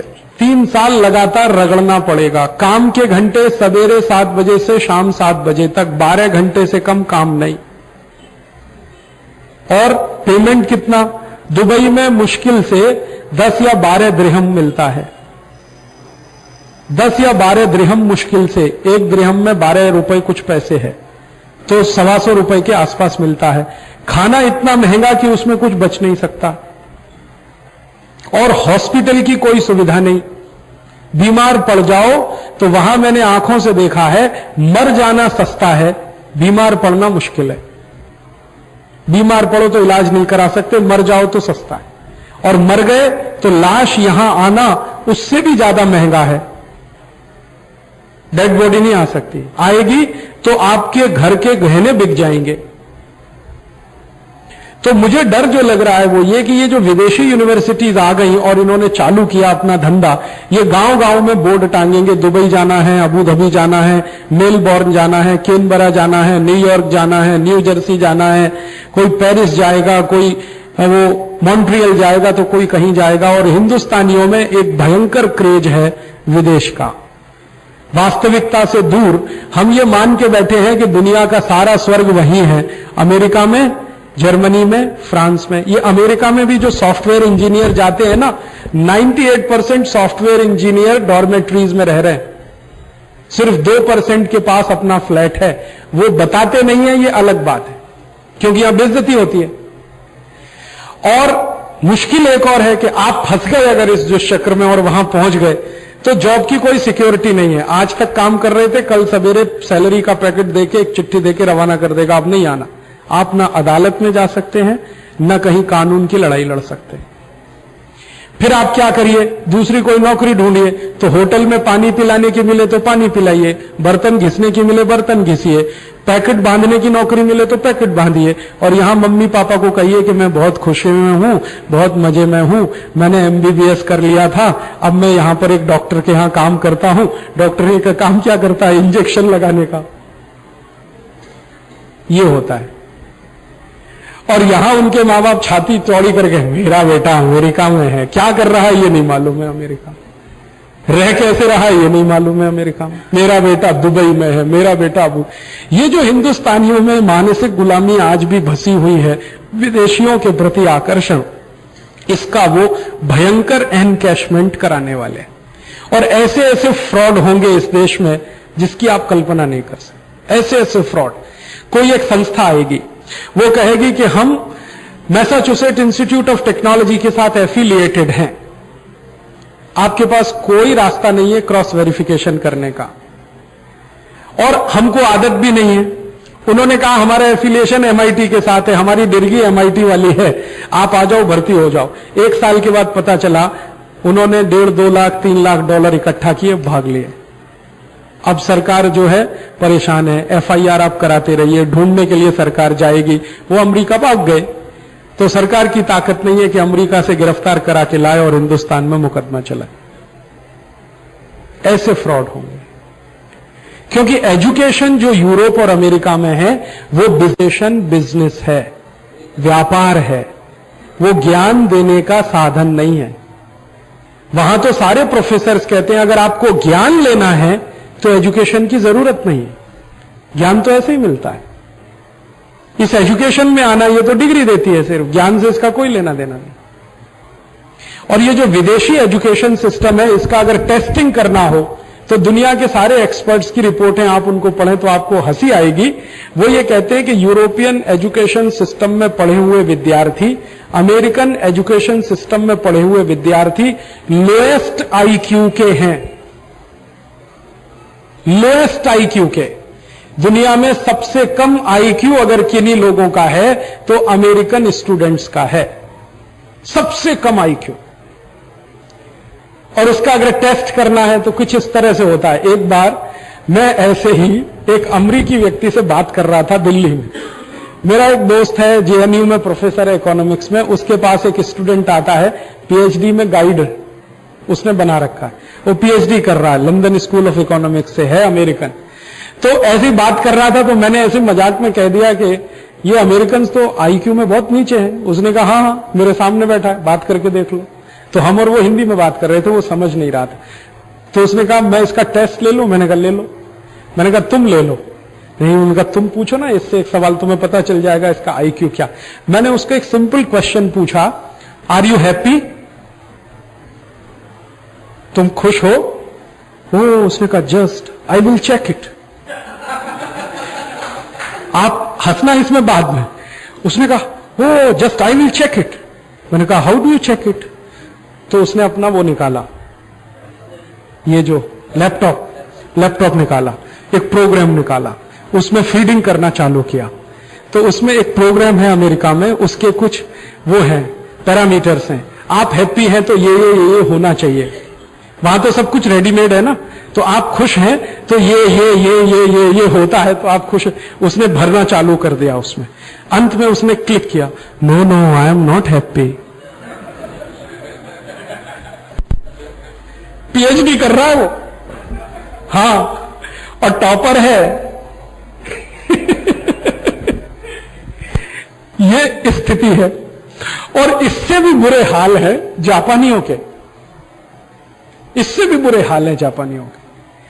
माने दुनिया में लोएस्ट आईक्यू के लोगों को आप मिलना चाहते तो अमेरिका जाइए, जापान जाइए, और यहां चले जाइए ऑस्ट्रेलिया चले जाइए, न्यूजीलैंड चले जाइए, लोएस्ट आईक्यू के स्टूडेंट्स आपको मिलेंगे। कारण क्या है? सिस्टम वैसा है, एजुकेशन सिस्टम वैसा है। उसमें उनका दोष नहीं है, उनका कसूर नहीं है, जिस सिस्टम से वो पढ़कर निकले हैं वो है ही ऐसा। फिर मैंने उससे, मेरे जो दोस्त प्रोफेसर से पूछा, मैंने कहा तुम्हारे पास ऐसे और कितने स्टूडेंट आते हैं? उसने कहा जर्मनी वाला आता है, हाँ ठीक है, थोड़ा ये आ जाते हैं जर्मनी वाले, फ्रांस वाले। तो मैंने कहा सबसे ज्यादा आईक्यू किन में है? उन्होंने कहा या तो भारतीय में, या तो चाइनीज में। मैंने पूछा चाइना और भारत में कंपैरिजन करें तो उसने कहा निश्चित रूप से भारतीय। तो मैंने पूछा अगर एक स्टैंडर्ड के हिसाब से तुम बताओ तो? उसने कहा भारत का सामान्य रूप से कक्षा 8 या 9 का विद्यार्थी जितना आईक्यू रखता है उतना अमेरिका में कोई पीएचडी स्कॉलर नहीं रखता, सामान्य रूप से। तो होने वाला क्या है कि एकदम सड़ा हुआ सिस्टम एजुकेशन का उनका भारत में आके छाएगा। और हिंदुस्तानी लोगों की एक बुरी आदत है कि जो कुछ विदेश से आता है वो सब अच्छा है। अमेरिका से आया है, यूरोप से आया है, सब कुछ अच्छा है, क्योंकि गोरे लोग लाए हैं, गोरे लोग पढ़ा रहे हैं, तो सब कुछ अच्छा। इसी में मारे जाएंगे और वो कुछ नहीं करेंगे, यहां से डॉलर लूट लूट के लेके जाएंगे। तो एजुकेशन में अगर ये विदेशी आते हैं तो शिक्षा का जो हिंदुस्तान में थोड़ा भी स्तर है ये आपको अपनी आंखों के सामने बहते हुए अभी 3-4 साल में दिखाई देगा। वैसे हम हिंदुस्तानी परेशान हैं इस बात को लेके कि हमारी शिक्षा कुछ काम की नहीं है। उसकी सबसे बड़ी परेशानी है कि हमने डिग्री होल्डर बेरोजगार तो पैदा किए हैं, इनके लिए रोजगार की कोई व्यवस्था नहीं है, कोई नेटवर्किंग भी नहीं। हम एक काम से परेशान है। लेकिन इससे भी ज्यादा खराब स्थिति अगले 2 साल में दिखाई देने वाली है जब ये विदेशी विश्वविद्यालय आते हैं। और ऐसे विदेशी विश्वविद्यालय आएंगे, विदेशी वकील आएंगे। अब विदेशी वकील आएंगे, उनको परमिशन है। इसके लिए भारत सरकार ने इंडियन एडवोकेट्स एक्ट को चेंज करने का तय कर लिया और काफी कुछ चेंज कर भी दिया है। सीपीसी चेंज कर दिया है ताकि विदेशी एडवोकेट आके यहां प्रैक्टिस कर सके। अब वो आके प्रैक्टिस करेंगे और हिंदुस्तान के कानून का कोई ज्ञान खास उनको है नहीं, लेकिन भारत के लोगों में जो मानसिकता है ना गुलामी की कि विदेशी वकील है, इसी को केस देना, हाँ होता है ना, हमारे देश में हम लोग बहुत सारे पब्लिक इंटरेस्ट पिटीशन फाइल करते रहते हैं। अभी हमने एक केस जीता है केरल हाई कोर्ट में एंडोसल्फान बनाने वाली एक कंपनी के खिलाफ। वो कंपनी अमेरिका और भारत के जॉइंट वेंचर में चलती है, गुजरात में उनकी फैक्ट्री है, उनके खिलाफ हमने केस लड़ा। तो उन्होंने विदेश से 3 वकील बुलाए। जिस दिन उन्होंने तय किया उस दिन हम मन ही मन में खुश थे कि ये अब हारेंगे। और हमारे पास जो वकील है वो एक ऐसा लड़का है जो अभी LLB पास होकर निकला है और उसको केस चाहिए था। उसने कहा फोकट में दे दो, मैं करने को तैयार हूं, लेकिन ये केस मुझे दे दो। मैंने कहा भाई तुम पिटीशन ड्राफ्ट कर लो। उसने कहा नहीं पिटीशन तो आप ड्राफ्ट करिए, मैं अपीयर होऊंगा कोर्ट पे। तो उसको पहला केस हमने दे दिया। ये बहस बहस वो करना नहीं जानता क्योंकि अभी निकला है। बहस बहस सब हमने किया, नाम के लिए उसका हर जगह इस्तेमाल हमने किया। नतीजा क्या हुआ, वो तीनों अमेरिकन वकीलों के सामने हम जीते, कंपनी हार गई। मैंने उनको पूछा कंपनी वालों को कि फीस कितना दिया था, तो एक एक वकील को एक एक अपीयरेंस के लिए $25,000 दिया था और आने जाने का टिकट अलग से। $25,000 एक जब डेट पड़ेगी वो आएंगे, माने $75,000 3 वकीलों का खर्च होता था। आने जाने का खर्चा अलग से देते थे। 5 स्टार होटल में वो त्रिवेंद्रम में ठहरते थे, उसका खर्चा अलग से देते थे। इतना सब कंपनी ने किया और केस हार गए। और हारे कैसे, वो कुछ भी बहस नहीं कर पाए। हम उनके सामने जो भी तर्क दें वो किताब खोल के देखना चालू करें। जज परेशान हुआ, उन्होंने कहा ये क्या पागल लोग हैं, उसका टाइम वेस्ट होता था। हम एक बात कहें वो फटाफट खोलना शुरू करें। हमने कहा कि एंडोसल्फान के केमिकल कंटेंट ये हैं और इसके साइड इफेक्ट्स ये हैं वगैरह वगैरह, इसमें हैवी मेटल ये है। अब वो केमिस्ट्री की बुक लाके उसको खोल खोल के पढ़ रहा। जज कहने लगा तुम पहले से पढ़ के क्यों नहीं आते, तो उसने कहा sorry, we are very sorry, we are American, ऐसा वो। तो वो आधा तो ऐसे ही झल्ला गया था जज, इसलिए हमारे फेवर में जजमेंट आया। एक कारण ये भी है, लेकिन मेरिट में हम देख रहे थे, कुछ नहीं बात कर पाए। लेकिन फिर भी ये जो कंपनी है उसको ऐसा लगता था कि अमेरिकन वकील बहुत इंटेलिजेंट होंगे, केस जिता देंगे। रिजल्ट ये। तो भारत के सभी वर्ग के लोगों में एक मानसिक गुलामी है कि जो विदेश से आता है वो सब अच्छा है। वकील आए तो अच्छा है, डॉक्टर आए तो अच्छा है, इंजीनियर आए तो अच्छा है, प्रोफेसर आए तो अच्छा है, वहां से कंप्यूटर आए तो अच्छा है, सॉफ्टवेयर आए तो अच्छा है, ये सब कुछ विदेश से आए तो अच्छा है। अभी ये हमारे दीपक भाई बता रहे हैं, स्टेट बैंक वालों ने एक ऑस्ट्रेलिया से सॉफ्टवेयर लाया है, यहां की बैंकों में लगा दिया है। एक एक दिन पूरा हेल्ड अप हो जाता है, कंप्यूटर काम नहीं करता, बैंक में काम नहीं होता। अब उनको ये सुनाया जा रहा है कि भैया सब बैंकें जब इस सॉफ्टवेयर से जुड़ जाएंगी तो अच्छा काम होगा, गारंटी कुछ नहीं। ऐसे मूर्ख लोग इस देश में हैं। हिंदुस्तान में एक से एक अच्छा सॉफ्टवेयर उपलब्ध है। हिंदुस्तान का सबसे अच्छा सॉफ्टवेयर आप जानते हैं, पूना के लड़कों ने बना के दिया है, सीडेक में, जो हिंदुस्तान के सभी रेलवे स्टेशन पे काम करता है। ये जो रिजर्वेशन वाला सॉफ्टवेयर है ये पूना के लड़कों ने बनाया, सीडेक में पढ़ते हैं, प्रोफेसर लेवल के नहीं है, सिर्फ पढ़ते हैं, उन्होंने बना के दिया इस क्वालिटी का। ये बैंक वाले भी बनवा सकते थे, लेकिन इनको लगता ऑस्ट्रेलिया से आएगा तो बहुत अच्छा है, अमेरिका से आए तो और भी अच्छा है। एक एक दो दिन बैंक बंद पड़ी रहे वो चलेगा, लेकिन सॉफ्टवेयर नहीं बदलेंगे। और आज दीपक भाई बता रहे थे कि बैंक बंद हो जाने से जो नुकसान है वो सॉफ्टवेयर की कीमत से ज्यादा। तो ऐसे अक्ल हमारी बंद हो गई है, हर चीज विदेश से आए, हर चीज विदेश से आए वही अच्छी है।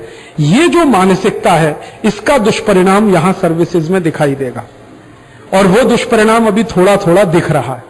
देखिए, विदेशी बैंकें आई हैं, विदेशी बैंकों ने कोई सेवा का काम यहां नहीं किया। सच में सर्विसेज का माने होता है सेवा देना। सेवा देना माने सुनामी भूकंप आया, किसी ने कोई सेवा नहीं दी। गुजरात में भूकंप आया, किसी विदेशी बैंक ने कोई सेवा नहीं दी। उसके बाद भारत में कितने कितने तकलीफ आए, कारगिल आया युद्ध, कोई भी विदेशी बैंक के किसी अधिकारी ने ₹1 का चेक नहीं दिया। तो वास्तव में तो सेवा कुछ दिया नहीं है, प्रॉफिट ही प्रॉफिट बनाया है।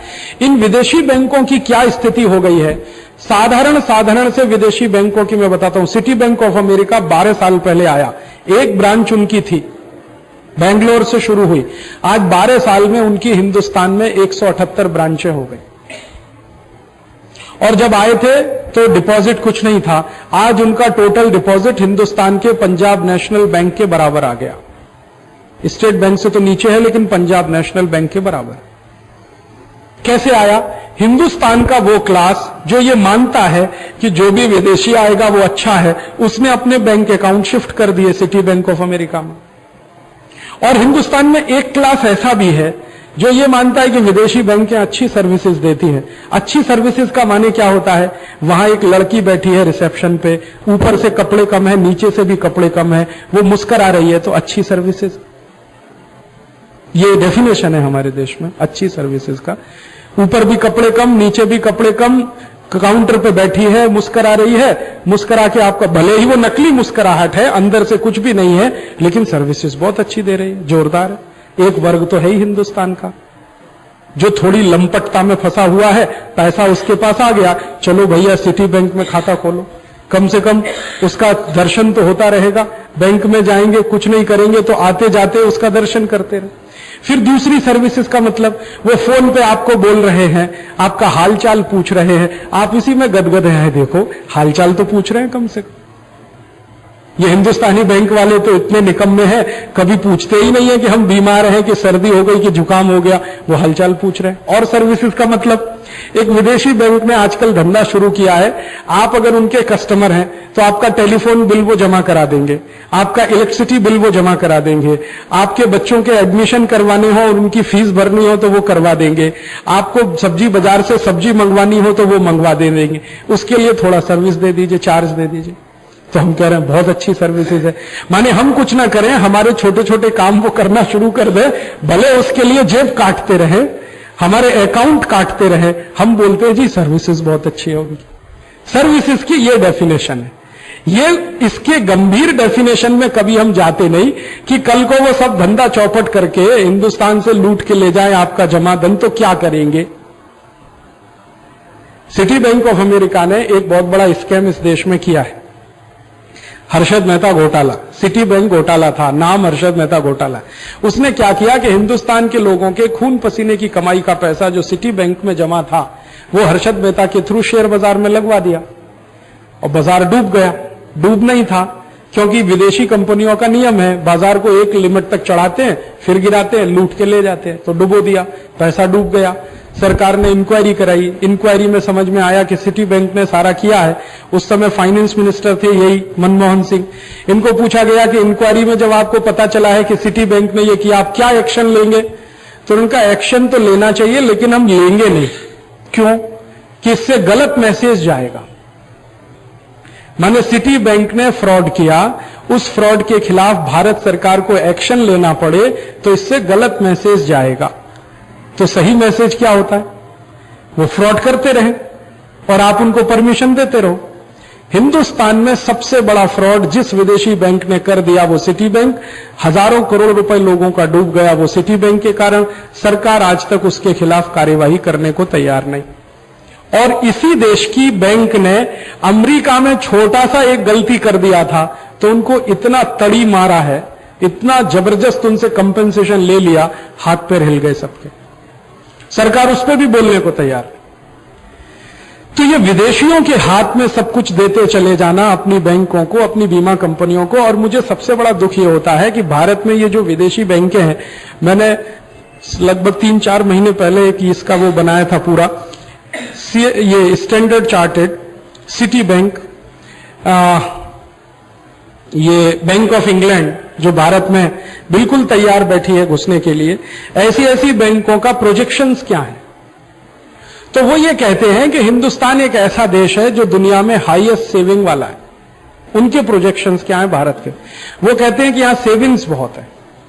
और हिंदुस्तान की सरकार भी कहती है कि हमारा जो जीडीपी है लगभग 20 लाख करोड़ के आसपास है, उसका 25-26% हमारे नेशनल सेविंग्स है।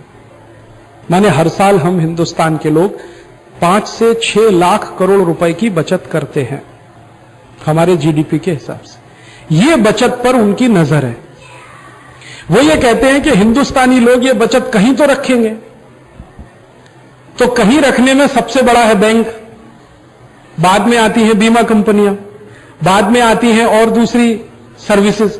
तो वो कहते हैं कि पूरा पैकेज लेके हिंदुस्तान में घुसो, बैंक भी लेके आओ, बीमा कंपनियां भी लेके आओ, दूसरी संस्थाएं भी लेके आओ, ताकि हिंदुस्तानी लोगों के पास ये जो बचत की पूंजी है ये भारत की हमारे हाथों में आए।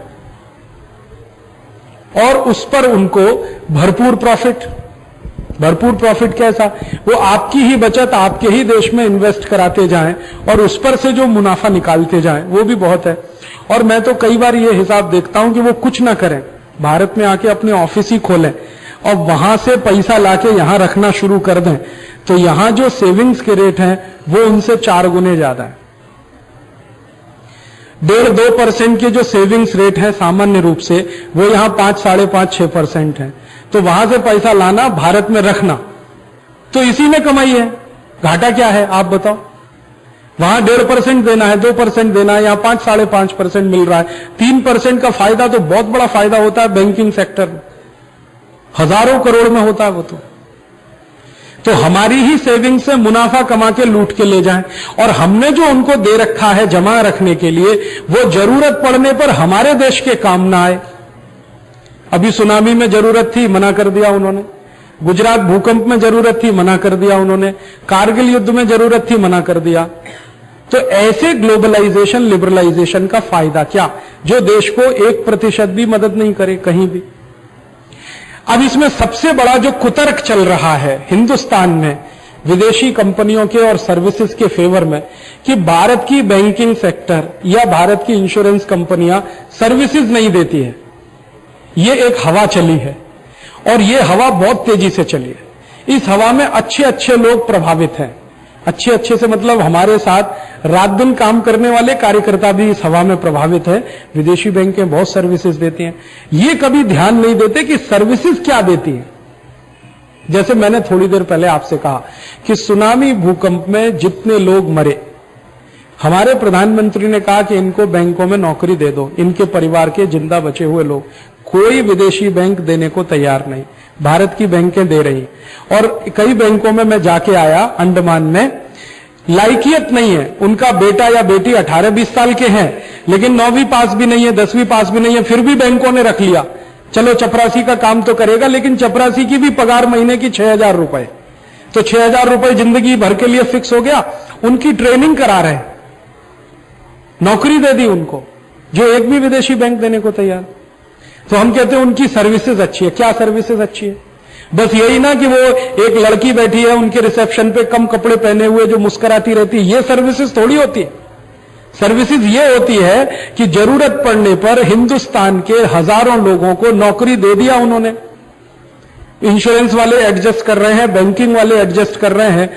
और मैं वहां स्टेट बैंक वालों से मिला था मद्रास में, मैंने पूछा आप ये जो गांव गोद ले लिया है इसमें कहां से खर्चा ला रहे हैं? उन्होंने कहा हमने सबसे सैलरी का एक महीने का इकट्ठा करके, उनकी भावना देखो कि हमारे भाई हैं, तो अपने अपने सैलरी के पैसे इकट्ठा करके घर बना के दे रहे हैं, नौकरी उनको दे रहे हैं, ट्रेनिंग दे रहे हैं, कंप्यूटर सिखा रहे हैं, टाइपिंग सिखा रहे हैं, ये सिखा रहे हैं। और उनमें से कई को तो ऐसी ट्रेनिंग दे रहे हैं कि साबुन बना लो, मंजन बना लो, लोन दे देंगे, लोन से इंडस्ट्री चला लो। एक भी विदेशी बैंक ये सर्विस नहीं दे रही है वहां पे सुनामी प्रभावित एरिया। और ना इस तरह की सर्विस गुजरात में दिया था इन्होंने जब भूकंप आया था, उसका तो मैं प्रत्यक्ष गवाह हूं, दोनों जगह का, सुनामी का भी और गुजरात। हमने 4 महीने वहां काम किया था। गुजरात के बहुत सारे इलाकों में जो गांव तबाह हो गए थे, वहां पर बहुत अच्छी क्वालिटी के खादी के कपड़े बनते थे। इन लोगों ने दोबारा अपनी काम शुरू करने के लिए भारत की बैंकों से लोन मांगा, फटाक से मिला। विदेशी बैंकों के सामने और भारत की प्राइवेट बैंकों के सामने प्रपोजल रखा, सब रिजेक्ट किया उन्होंने, एक भी प्रपोजल स्वीकार नहीं किया उन्होंने। क्यों? वायबल नहीं है, प्रॉफिटेबल नहीं है, डूब जाएगा हमारा पैसा। तो ठीक है, सेवा में जाएगा। नहीं साहब, हम सेवा नहीं देते हैं, हम प्रॉफिट पे काम करते हैं। तो जो रियल सर्विसेज होती है वो ये होती है, लेकिन हमको ये दिखाई नहीं देती है, क्योंकि हमारे सोचने का तरीका, देखने का तरीका बहुत शैलो हो गया है। थोड़ा अंदर घुस के नहीं देखते हैं कि सर्विसेज वास्तव में होती क्या है। हिंदुस्तान में सर्विसेज देने का काम रियलिटी में अगर किसी ने किया है थोड़ा बहुत, तो भारत की पब्लिक सेक्टर बैंकों ने, बीमा कंपनियों ने या हमारी संस्थाओं ने किया है। न कोई विदेशी बैंक ने, न कोई विदेशी बीमा कंपनी ने, न विदेशी किसी संस्था ने थोड़ी भी सर्विस दी हो, ऐसा एक भी उदाहरण पूरे देश में नहीं। कितने ऐसे मैंने देखा है पानी के प्याऊ हैं जो बैंकों द्वारा चलाए जा रहे हैं, कितने ही स्थानों पर। रेलवे स्टेशन पे मैंने देखा बैठने के लिए बेंचें बनाई हुई हैं बैंकों ने।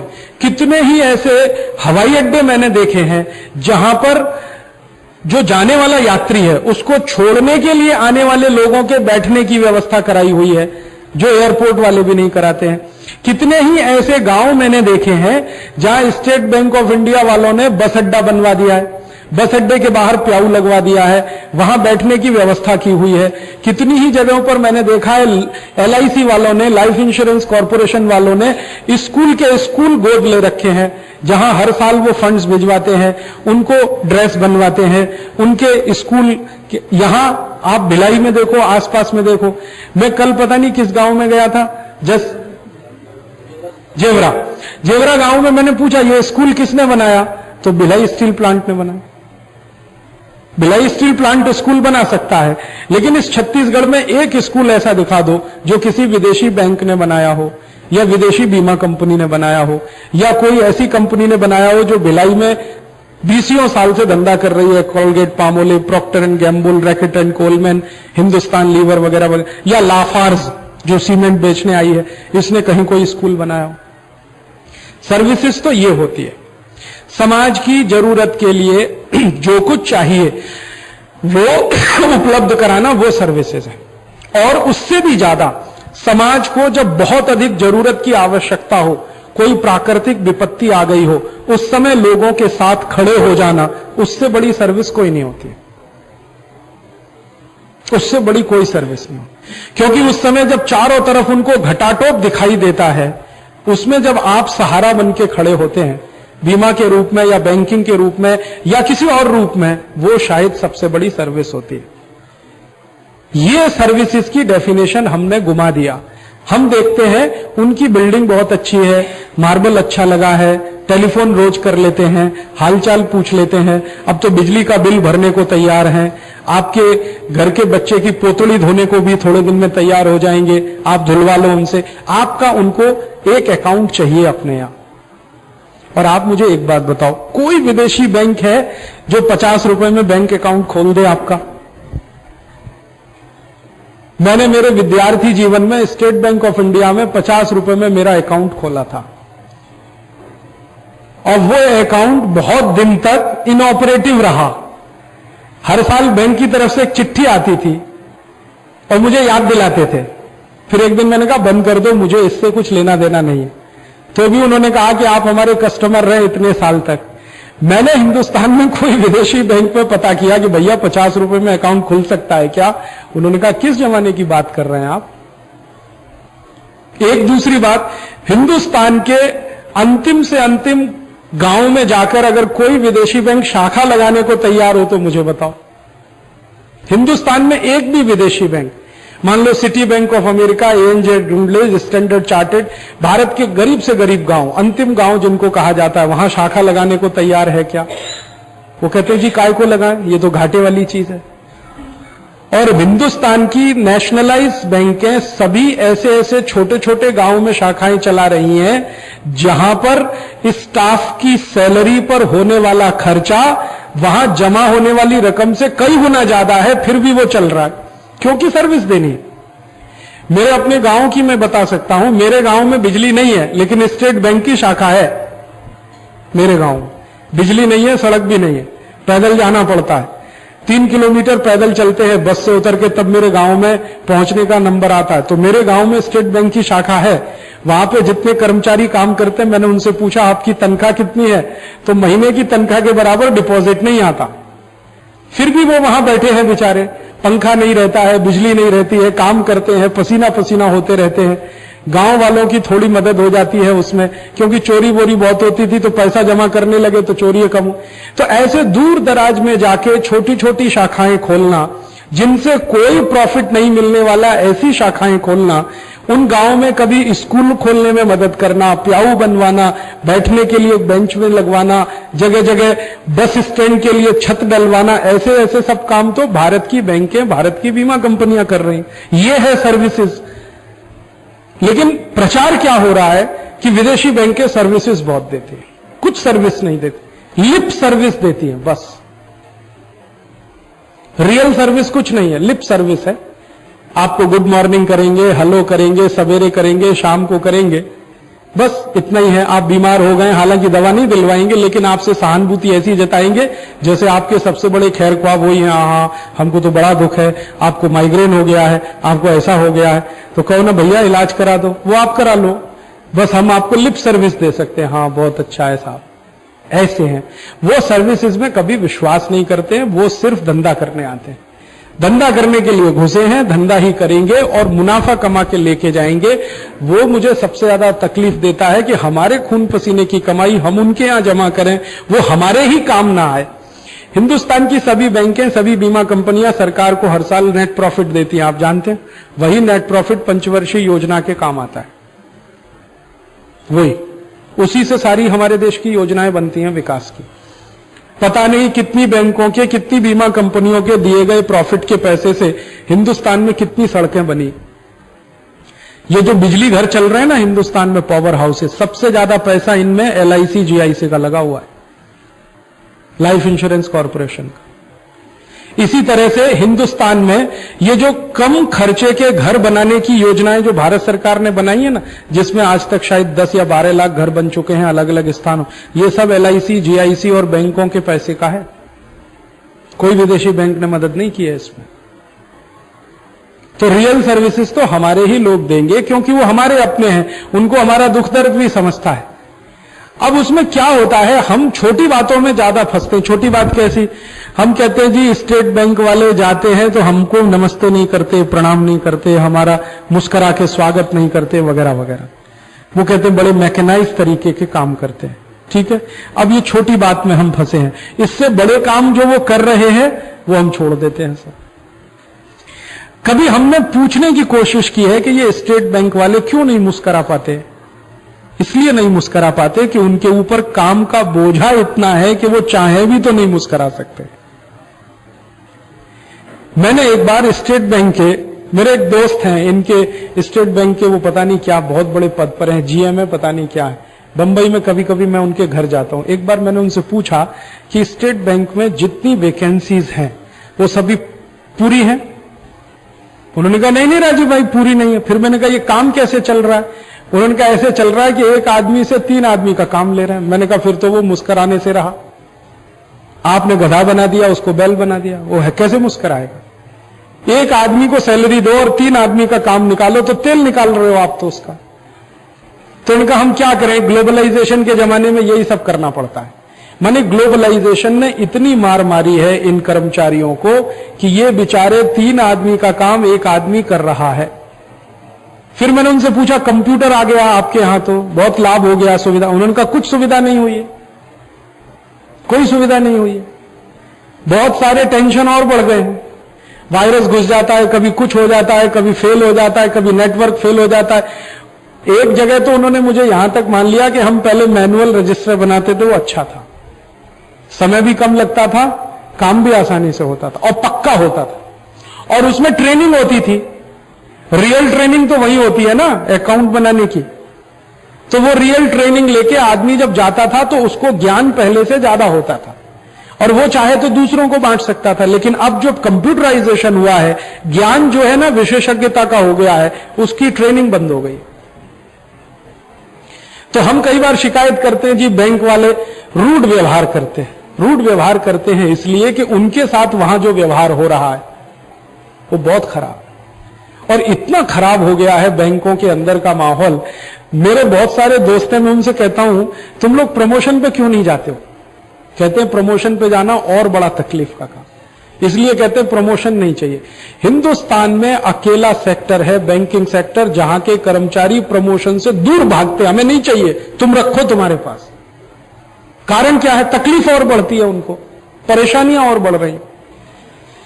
तो उनकी जो तकलीफें हैं वो हमें समझ में नहीं आती। हम क्या मानते हैं कि वो मुस्कुराते नहीं हैं, हमको ठीक से अटेंड नहीं करते हैं, झल्लाते बहुत हैं, उनको गुस्सा बहुत आता है। उसके कारण बहुत हैं, उनमें सबसे बड़ा कारण है बैंकिंग सेक्टर में काम करने का माहौल दिन ब दिन खराब हुआ है, और माहौल खराब होने का सबसे बड़ा कारण है पोस्टें खाली पड़ी हैं, काम बहुत है, करने वाले लगातार कम हो रहे हैं, नई भर्तियां बिल्कुल बंद है, करीब करीब बंद है।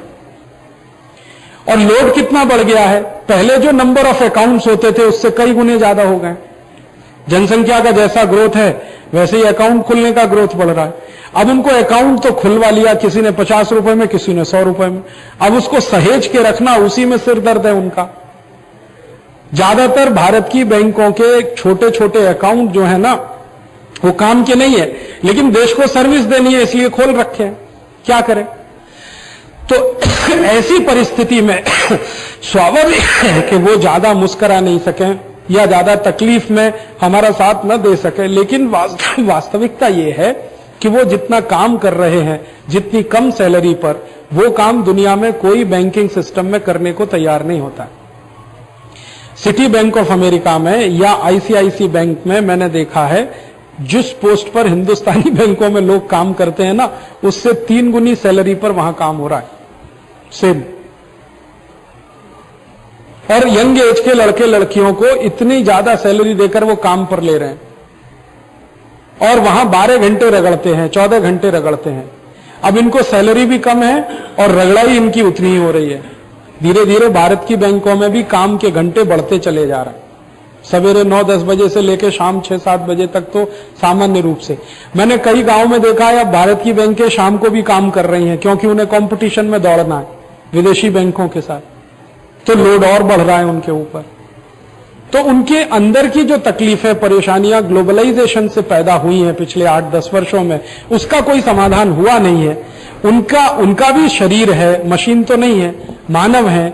मानव की एक लिमिट होती है काम करने की, मैक्सिमम लिमिट होती है। आप उससे ज्यादा उससे काम कराओ तो टूटने वाला है, अंदर से बिखरने वाला है। तो ज्यादातर बैंक अधिकारी आपको चिड़चिड़े मिलेंगे, बैंक के क्लर्क तो और भी ज्यादा चिड़चिड़े। ऐसे कंडीशन में भी अगर मुस्कुराते हुए वो मिलें तो आप समझना धन्य भाग आपके, इतने खराब माहौल में जहां वो काम कर रहे हैं। और सरकार का ऊपर से तलवार लटका हुआ है उनके ऊपर। ग्लोबलाइजेशन का माने रिट्रेंचमेंट करो, भर्ती कम करो, पोस्ट कम करो, ये कम करो, ये कम करो, ये कम, और वॉलंटरी रिटायरमेंट दे दो, जबरदस्ती रिटायरमेंट दे दो, ये सब धंधा चलता रहा है हमारे देश में। और जितने लोगों को जबरदस्ती रिटायरमेंट दिया वहां कोई नई भर्ती हो नहीं रही है, पहले से भी भर्तियां बंद हैं। तो ये कंडीशंस हैं। फिर भी मैं मानता हूं कि हमारी बैंकों में कहीं कोई कमी है तो वो ठीक की जा सकती है। उसका मतलब ये नहीं है कि विदेशी बैंकों के लिए सब खोल दें हम तो उससे ठीक होने वाला है।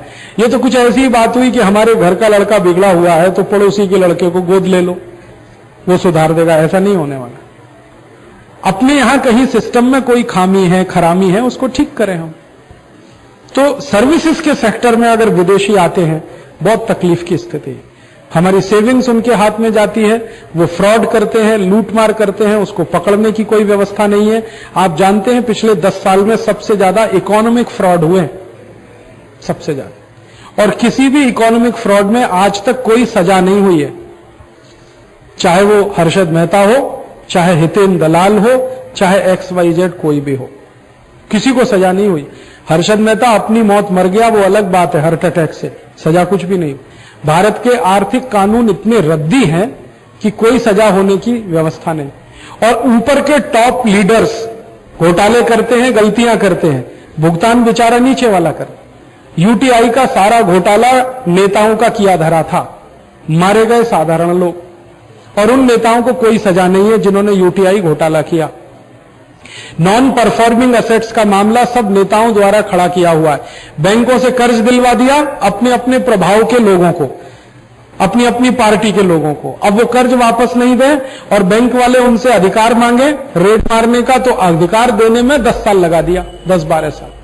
अभी जाके कानून बनाया कि आप रेड कर सकते हैं, संपत्ति जब्त कर सकते हैं। ये पहले ही होना चाहिए था, 91 में होना चाहिए था। तो ये एनपीए इतना बढ़ता नहीं, नॉन परफॉर्मिंग एसेट। तो हम हमारे देश की परिस्थिति को ध्यान में रखकर समस्याओं का विश्लेषण करें, समाधान उसमें से निकालें, न कि विदेशों को हम ध्यान में रखकर अपनी समस्याओं का विश्लेषण करें और समाधान। हिंदुस्तान के बैंकिंग और बीमा सेक्टर को खत्म कर देंगे अगर ये विदेशी बैंकों को सारी खुली छूट मिल गई तो। अभी बहुत तकलीफ की स्थिति है। WTO की कंडीशन को सरकार ने लागू करते हुए विदेशी बैंकों को खुली छूट दे दिया है कि भारत की किसी भी बैंक को आप टेक ओवर कर सकते हो। किसी भी बैंक को वो टेक ओवर, अब उनके पास पैसे की ताकत है, वो एक एक करके आपकी बैंकों को टेक ओवर करना शुरू कर दें, धीरे धीरे सब खत्म हो जाए। ये बहुत तकलीफ की स्थिति है। डब्ल्यूटीओ की एक एक कंडीशन खराब दिशा में जा रही।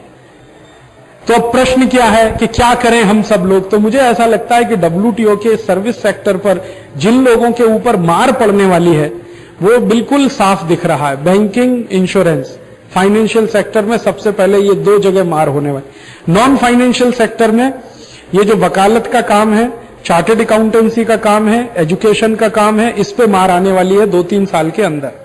तो इन सब लोगों को हम क्यों नहीं इकट्ठा करें, क्योंकि वो एक ही जगह पीड़ित हो रहे हैं सबके सब। बैंकिंग और इंश्योरेंस वाले भी डब्ल्यूटीओ से परेशान है, एजुकेशन वाले भी होंगे, फिर ये चार्टर्ड अकाउंटेंसी वाले बहुत परेशान होना शुरू हो गया है। विदेशी चार्टर्ड अकाउंटेंसी की फर्म आ गई हैं, उन्होंने धंधे शुरू कर दिए हैं। परिणाम ये हो रहा है कि कल तक जो हमारे देश के इंडिपेंडेंट चार्टर्ड अकाउंटेंट होते थे वो अब विदेशी फर्मों के गुलाम हो गए हैं, जी हजूरी कर रहे हैं, मजदूरी कर रहे हैं उनके, और उनकी मदद से सारा बिजनेस उन्होंने खींच लिया।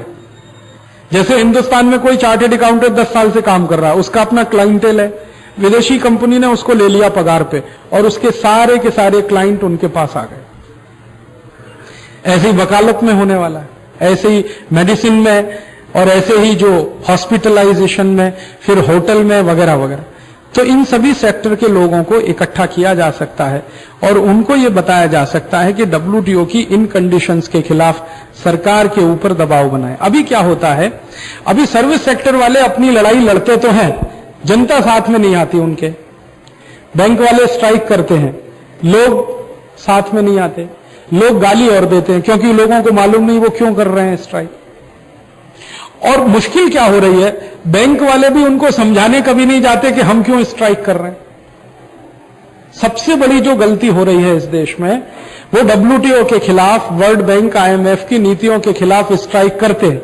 आम आदमी भी उससे प्रभावित है, लेकिन वो जाते नहीं बताने के लिए कि हम इस कारण से कर रहे हैं। और अखबार वाले कभी पूरी बात छापते नहीं, क्योंकि अखबार वालों को जितना स्पेस है उतने में ही छापते। तो कम्युनिकेशन गैप है। जनता को अगर ये बता के कि भैया हम ये स्ट्राइक कर रहे हैं, इसमें हमको तकलीफ है, तुमको हमसे भी ज्यादा तकलीफ, इन कारणों से कर रहे हैं। डब्ल्यूटीओ की ये शर्तें हैं, आईएमएफ, वर्ल्ड बैंक का ये प्रेशर है, प्राइवेटाइजेशन इस तरह से हो रहा है, उसके क्या दुष्परिणाम है, ये सब बता के करें तो जनता भी साथ में आए। और जनता साथ में आए तो सरकार बौखलाए। अकेले आप अगर ये कोशिश करें कि हम बैंकिंग वाले हैं, अकेले लड़ लेंगे, संभव नहीं।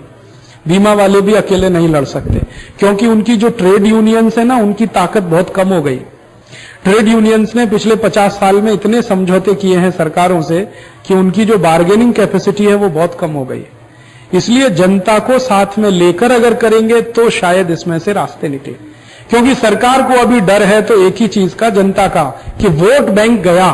जनता माने वोट बैंक, वोट परसेंटेज कम हुआ, अगर हम ये करें, ये करें, ये करें, ये सारे इश्यूज जनता के साथ लेके और दूसरे संगठनों को मिलाकर एक साथ पूरे देश में किया जाए। जैसे ये वैट में हुआ ना, जनता भी साथ में है, व्यापारी भी साथ में है, उद्योगपति भी साथ। देखो परिणाम है, पूरे देश में 12 राज्य नहीं लागू कर रहे हैं। ऐसे ही डब्ल्यूटीओ का बैंकिंग और बीमा पे जो असर है, एजुकेशन पे जो असर है, दूसरे क्षेत्रों में जो असर, वो सब एक साथ मिलकर जनता के साथ अगर सामने आए सरकार के खिलाफ, तो उम्मीद है कि इसमें से अच्छे परिणाम निकल सकते हैं। अकेले अकेले अगर हम करें नहीं निकलेगा।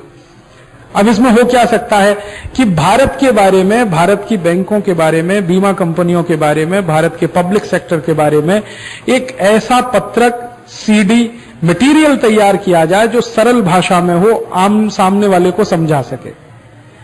क्योंकि अक्सर ये जो आपने अभी देखा, आपने कहा हमको मालूम ही नहीं है। आपको बहुत सारी बातें मालूम नहीं है कि पब्लिक सेक्टर ने क्या किया है पिछले 50 साल में इस देश में, आपको नहीं मालूम। और सरकार ने हमें कभी बताया नहीं।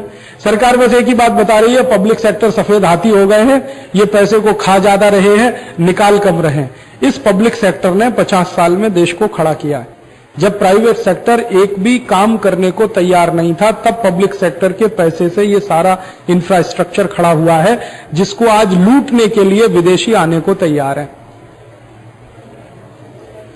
और एक एक सेक्टर पर अगर एक छोटी छोटी बुक बनाई जाए ना, बीएचईएल ने क्या किया, एनटीपीसी ने क्या किया, स्टील अथॉरिटी इंडिया लिमिटेड ने क्या किया, स्टेट बैंक ऑफ इंडिया ने क्या किया, पंजाब नेशनल बैंक ने क्या किया, पंजाब नेशनल बैंक की कहानी सुनेंगे तो आपके रोंगटे खड़े हो जाएंगे। ये पंजाब नेशनल बैंक लाला लाजपत राय ने शुरू किया था इंपीरियल बैंक को टक्कर देने के लिए। इंपीरियल बैंक होता था अंग्रेजों का, तो सब भारतवासी अपने बैंक अकाउंट उसमें जमा करते थे। तो लाला लाजपत राय ने कहा स्वदेशी आंदोलन आप जानते हैं 1905 में, उस स्वदेशी आंदोलन के गर्भ में से निकला पंजाब नेशनल बैंक, और सारे क्रांतिकारियों के bank account Punjab National bank में जमा होते थे, क्योंकि अंग्रेज इन क्रांतिकारियों का बैंक अकाउंट स्वीकार नहीं करते थे। लाला लाजपत राय का bank account Punjab National bank में था, भगत सिंह का bank account Punjab National bank में था, चंद्रशेखर आजाद का bank account Punjab National bank में था। चंद्रशेखर आजाद की जो संस्था थी ना, हिंदुस्तान सोशलिस्ट रिपब्लिकन आर्मी, उसका bank account Punjab National bank में था, क्योंकि अंग्रेजी बैंक इनको स्वीकार नहीं करता था।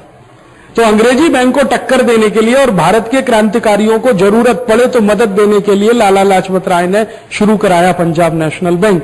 अगर ये कहानी हिंदुस्तान के घर घर में जाए तो कोई भी गर्व से कहेगा कि मेरा खाता पंजाब नेशनल बैंक में है, जिसमें भगत सिंह का खाता था। मेरा खाता पंजाब नेशनल बैंक में है, जिसमें लाला लाजपत राय का खाता था। मेरा खाता एक ऐसी बैंक में है जो भारत की आजादी के आंदोलन में मदद करने वाला बैंक रहा, पंजाब नेशनल बैंक। और कई बार तो ऐसा भी हुआ था कि पंजाब नेशनल बैंक के कर्मचारियों ने फंड्स इकट्ठे कर करके ये भगत सिंह ऊधम सिंह को दिए थे बम बनाने के लिए, पिस्तौल तमंचे चलाने के लिए, क्योंकि पैसे की जरूरत पड़ती थी। तो ऐसी बातें, साधारण बातों से लेकर विशेष बातें जो कुछ हुई हैं पिछले 10-12 वर्षों में पब्लिक सेक्टर के द्वारा, वो हम लोगों के सामने लाएं। अभी क्या होता है, एक साइडेड पिक्चर पूरे देश में प्रचारित किया जा रहा है। पब्लिक सेक्टर हरामखोर है, सफेद हाथी है, ये बर्बाद हो रहे हैं, बकवास कर रहे हैं। ये इसलिए कि इनको खत्म करने के लिए सरकार तैयार बैठी है। तो इस तरह का दुष्प्रचार हो जाए, लोग स्वीकार कर लें कि हाँ, और एक झूठ को बार बार बोलो, थोड़े दिन में सच लगने लगता है। आप रोज बोलो सफेद आती है, तो जनता मान ही लेगी कि हाँ है। तो फिर जिस दिन बंद होगा, जनता को कोई दुख नहीं होगा, और ये बेचारे अकेले मर जाएंगे, क्योंकि ये विरोध नहीं कर पाएंगे, अकेले उतनी दम नहीं। तो मेरा ऐसे मन में आता है कि हिंदुस्तान के साधारण लोगों को एजुकेट करने के लिए कम से कम पब्लिक सेक्टर के बारे में छोटी छोटी बातें, साधारण बातें पहुंचाई जाएं लोगों के पास। जैसे आज हिंदुस्तान में 76,000 मेगावाट बिजली बन रही है। आजादी मिली थी तो मुश्किल से 6,000 मेगावाट बिजली बनती थी, वो भी मुश्किल से। तो ये 76,000 मेगावाट बिजली किसने दिया इस देश को बना के? अमेरिका की कंपनी ने, इंग्लैंड की कंपनी ने, भारत की कंपनी ने, एनटीपीसी या स्टेट की जो पावर कंपनियां हैं राज्यों की, उन्होंने दिया। और 1 लाख मेगावाट की कैपेसिटी है, 2-3 साल में आ जाएगा वहां तक, वो भी उन्होंने दिया। एनरॉन एक विदेशी कंपनी आया था, 1 मेगावाट अभी तक हिंदुस्तान को नहीं दे पाया। इतने साल से तमाशा चल रहा, लोगों को ये मालूम होना चाहिए। ऐसे ही हिंदुस्तान के 3 लाख गांव में पीने के पानी की जो व्यवस्था आज तक हो पाई है, आप जानते हैं इसमें फंड्स किसके इस्तेमाल हुए हैं? LIC के, GIC के। गांव में पीने के पानी की व्यवस्था में LIC, GIC के पैसे का इस्तेमाल हुआ है, सरकार के पैसों से नहीं है, माने सरकार के बजट के खर्चे में से नहीं आए। ऐसे ही इतनी 14,000 किलोमीटर सड़कें हिंदुस्तान के पब्लिक सेक्टर के भारत सरकार को दिए गए मुनाफे में से 14,000 किलोमीटर की सड़कें बनी है। रेलवे का इतना बड़ा नेटवर्क बना है जो दुनिया में दूसरे नंबर का सबसे बड़ा नेटवर्क है।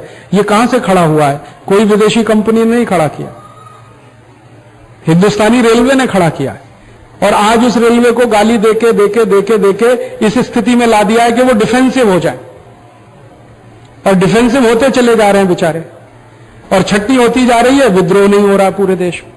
तो ये बैंकों ने, बीमा कंपनियों ने, रेलवे ने, हमारे एनटीपीसी ने, हमारे तमाम दूसरे सेक्टर ने जो कुछ समाज के लिए किया है, इस पर अगर 1-1, 2-2 पन्ने का भी मटेरियल सेक्टर वाइज तैयार करें, छोटी बुकलेट बने, सरल भाषा में बने, गुजराती, मराठी, तमिल, तेलुगु में बने, स्लाइड्स बने, गांव-गांव जाकर उनको दिखाया जाए, तो ये बिल्कुल उलट जाएगा। जनता कहेगी अच्छा हमको तो मालूम ही नहीं था, हमको तो मालूम ही नहीं था, हमको तो मालूम ही नहीं था। जब मालूम होने लगेगा तो जनता को समझ में आएगा कि हरामखोर ये नेता हैं जो लगे हैं कौड़ी के भाव में पूरे देश की संपत्ति को बेचने के लिए। प्राइवेटाइजेशन के नाम पर ये क्या करने जा रहा है, मैं थोड़ी देर पहले आपको बताया। और WTO की कंडीशन में क्या करने जा रहे हैं।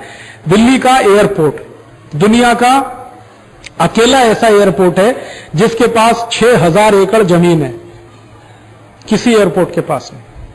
दुनिया का सबसे बड़ा एयरपोर्ट है सऊदी अरब में, जिद्दाह में, उनके पास भी इतनी जमीन नहीं। सिंगापुर के पास नहीं, अमेरिका के किसी एयरपोर्ट के पास इतनी जमीन नहीं। 6000 एकड़ जमीन है उनके पास, और उस पूरे एयरपोर्ट को प्राइवेटाइजेशन के नाम पर 1400 करोड़ रुपए में बेचने जा रहे हैं फ्रांस की एक कंपनी को।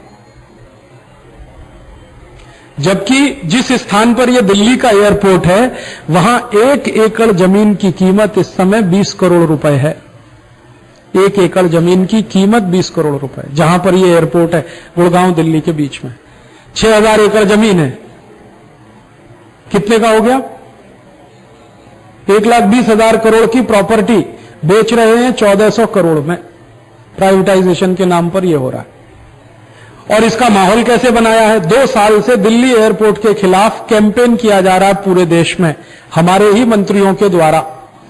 यहां के कर्मचारी निकम्मे हैं, ये इनएफिशिएंट है, ये ऐसा है, ये वैसा है, इसमें ये तकलीफ है, वो तकलीफ। अभी मैं थोड़े दिन पहले दिल्ली एयरपोर्ट पर एक सभा संबोधित करने गया तो मैंने वहां के जनरल मैनेजर को कहा मुझे पूरा एयरपोर्ट घुमाओ।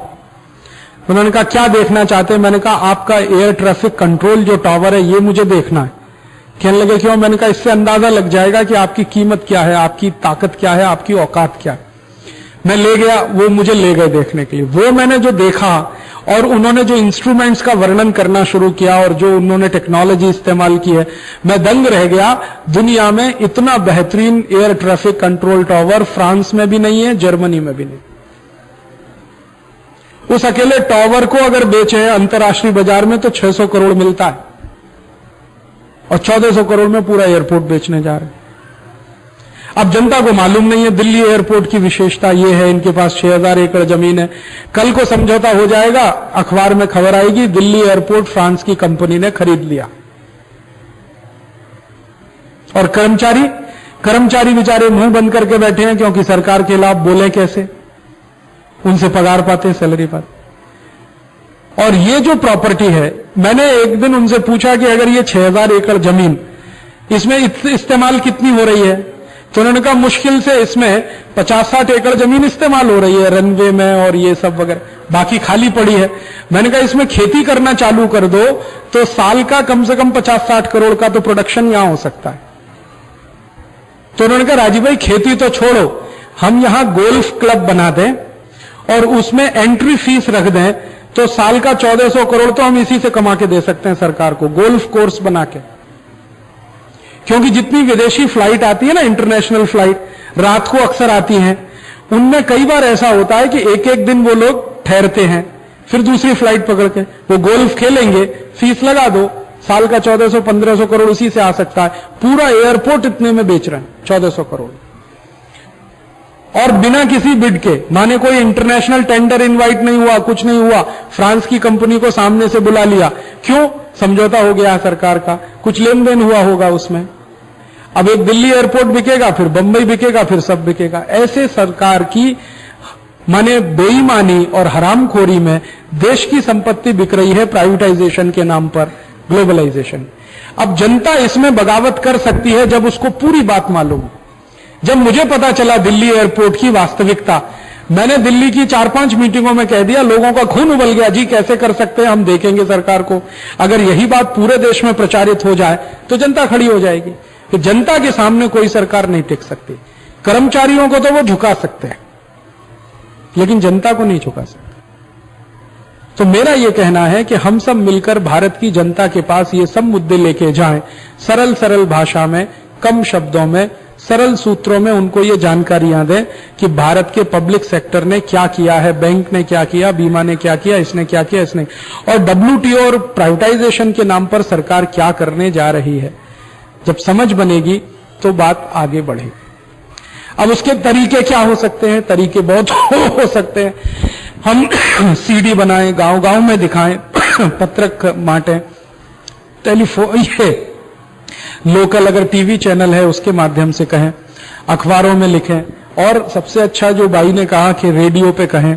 अपना कोई रेडियो स्टेशन हो तो शायद कहे, सरकार तो इसको कहने नहीं देगी।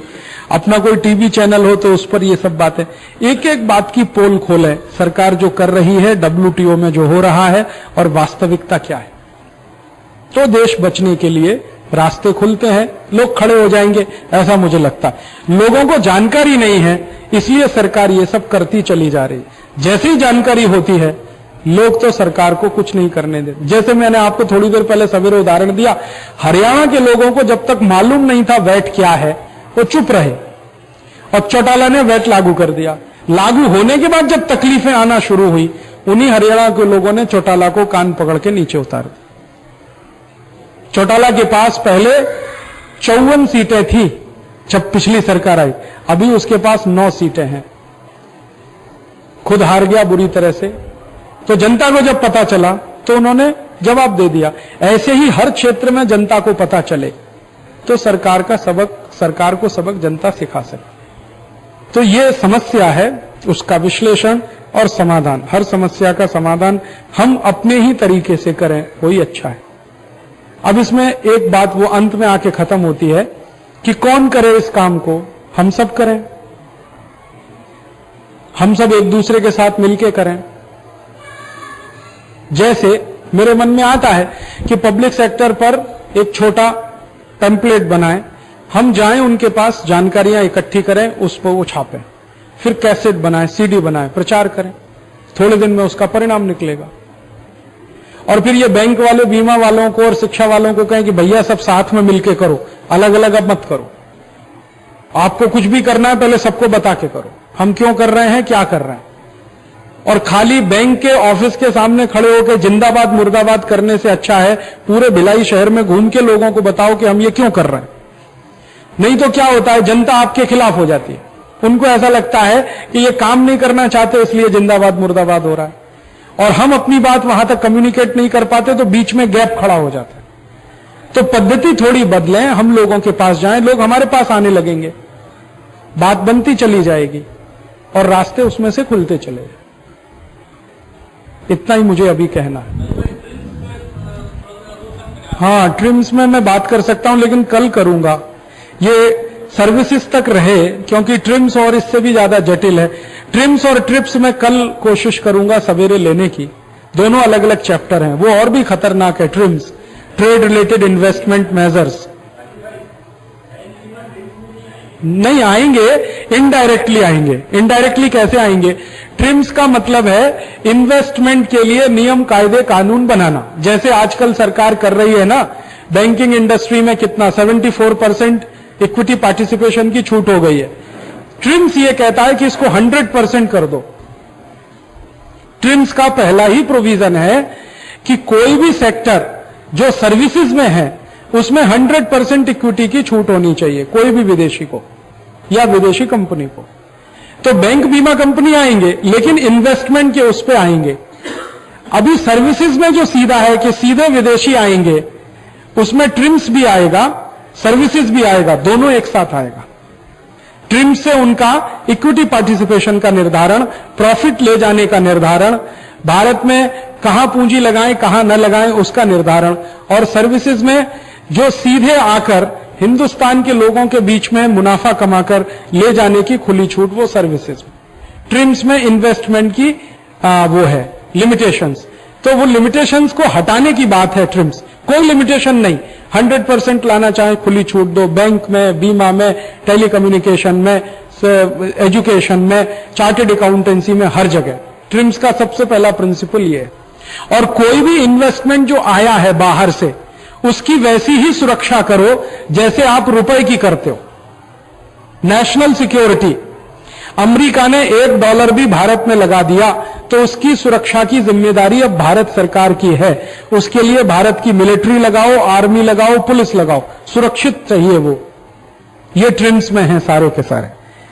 माने अमेरिका की कोई भी कंपनी यहां आ जाए, उसके खिलाफ हम आंदोलन करें, फैक्ट्री को तोड़ दें, फोड़ दें, तो भारत सरकार की जिम्मेदारी है उसका सारा भुगतान करे। ये ट्रिम्स में है। अभी क्या होता था कि अमेरिका की किसी कंपनी को हमने तोड़ फोड़ दिया तो अमेरिकी कंपनी की प्रॉपर्टी है, लेकिन अब WTO के बाद अगर हम तोड़फोड़ करें तो भारत सरकार को भुगतान करना पड़ेगा जो कुछ भी तोड़फोड़ हुई है। उसके लिए आप चाहो मिलिट्री लगाओ, चाहो अपनी आर्मी लगाओ। हमें याद है एक बार हम लोगों ने कर्नाटक में नंजुन स्वामी नाम के एक किसान नेता थे, उनका एक संगठन कर्नाटक राज्य रैयत संघ, उनके साथ मिलकर एक अमेरिकन कंपनी का ऑफिस तोड़ा था। 92-93 की बात है ये। आपने सुना केंटकी फ्राइड चिकन एक अमेरिकन कंपनी थी, उन्होंने वहां बना दिया था अपना बहुत बड़ा ऑफिस, उसको तोड़ दिया था। तो कोई प्रॉब्लम नहीं थी, तोड़ दिया तो उस कंपनी का नुकसान हुआ और तब से वो कंपनी भाग गई। अभी उसकी हिम्मत नहीं हुई दोबारा आने की। लेकिन आज अगर हम वही काम करें तो तकलीफ होने वाली है। हमें तो नहीं, भारत सरकार को सब भुगतान करना पड़ेगा अगर एक कुर्सी भी टूट गई तो, क्योंकि उनका एक एक इन्वेस्टमेंट सरकार की जिम्मेदारी पर है। ये ट्रिम्स की शर्तें हैं। ट्रिम्स में सबसे ज्यादा खतरनाक दो ही शर्तें हैं कि आप किसी भी क्षेत्र में 100% पूंजी निवेश की खुली छूट करो और उनकी लाई हुई एक एक डॉलर की सिक्योरिटी आप करो, माने भारत सरकार करे। उसमें चाहे अपनी आर्मी लगाओ, एयरफोर्स लगाओ, पुलिस लगाओ, पैरामिलिट्री फोर्स लगाओ, कुछ भी लगाओ, सिक्योरिटी आप करो। इन्वेस्टमेंट उनका, वो सिक्योरिटी नहीं करेंगे, सिक्योरिटी आपको करनी है। इंश्योरेंस कवर उनको दो, किसी भी तरह से सिक्योरिटी की गारंटी उनको दो। और अगर हम कुछ मारतोड़ करें तो शिकायत भारत सरकार को वहां सुननी पड़ेगी WTO में और भुगतान करने पड़ेंगे। आज की तारीख में पेप्सी कोला की एक बोतल भी तोड़ दें इस समय, वैसे हमने बहुत तोड़ी है, आज हम एक बोतल भी तोड़ दें तो उसका भुगतान भारत सरकार को करना पड़ेगा। ट्रिम्स की ये शर्तें हैं, 1 जनवरी से लागू हुई हैं। 1 जनवरी के पहले हम चाहे कुछ भी करें, पेप्सी के कारखाने में आग लगा दें तो प्रॉब्लम नहीं, उन्होंने जिससे इंश्योरेंस कराया उससे वो लेंगे। लेकिन अभी हम एक बोतल भी तोड़ेंगे तो भारत सरकार भुगतान करे उसका, क्योंकि जिम्मेदारी भारत सरकार की। तो ट्रिम्स में कल थोड़ा मैं ज्यादा बात करूंगा ट्रिप्स के साथ जोड़कर। अभी सर्विसेज को लिया है और सर्विस तक सीमित रखें, क्योंकि इसमें वैसे तो बहुत छूट गया है। थोड़े ही सर्विसेज को मैं डील किया, बैंकिंग को, इंश्योरेंस को किया, एजुकेशन को किया, टेलीकम्युनिकेशन को मैं बिल्कुल छोड़ दिया, रेलवे को बिल्कुल छोड़ दिया। टेलीकम्युनिकेशन में तो इतनी तकलीफ आने वाली है। अभी भारत में क्या होता है, जैसे BSNL है, ठीक है, आप हमारे देश की सिक्योरिटी से संबंधित सूचनाओं का इधर से उधर जाना BSNL के थ्रू है। कैसे होता है, जो बॉर्डर एरिया है पूरा भारत का, वहां पर मिलिट्री जितने भी इक्विपमेंट्स यूज करती है वो सब BSNL के थ्रू होते हैं। माने BSNL की मदद से हमारी मिलिट्री सूचनाओं का आदान प्रदान करती है। माने उरी सेक्टर में कोई मेजर है, वो भारत के राष्ट्रपति से अगर बात करना चाहता है तो BSNL के थ्रू होता है। अभी रिजर्व है ये एरिया। WTO की कंडीशन सर्विसेज की ऐसी है कि BSNL के पैरेलल वहां एयरटेल भी अपना नेटवर्क बना सकता है, आप उसे मना नहीं कर सकते। और एयरटेल अगर वहां नेटवर्क बनाता है, कल्पना करो, या अमेरिका की कंपनी है AT&T, वो खड़ा करती है जम्मू कश्मीर में अपना नेटवर्क, तो वो क्या करेंगे, फ्रीक्वेंसीज पकड़ी जाती हैं आजकल। तो हमारा कोई मेजर जर्नल ब्रिगेडियर से बात कर रहा है, वो सुन रहे हैं और पाकिस्तान को पास ऑन कर रहे हैं कि देखो ये बात हो रही है, सुन लो और तुम्हारी एक्टिविटीज तय कर लो। टेलीकम्युनिकेशन में तो इतना खतरनाक है। भारत का जितना बॉर्डर है ना, सभी तकलीफ में है इस समय। हमारा कोई बॉर्डर शांत नहीं। नॉर्थ ईस्ट देखो पूरा जल रहा है, नॉर्थ देख लो पूरा जल रहा है, साउथ में तकलीफें शुरू हो गई हैं, खासकर ये केरल और उस तरफ तकलीफें शुरू हो गई। और आप वेस्ट देख लो, जो पाकिस्तान बॉर्डर है, राजस्थान और गुजरात का, भयंकर जमावड़ा लगा हुआ है वहां पर। तो बॉर्डर हमारे सब संवेदनशील है, तकलीफ में है।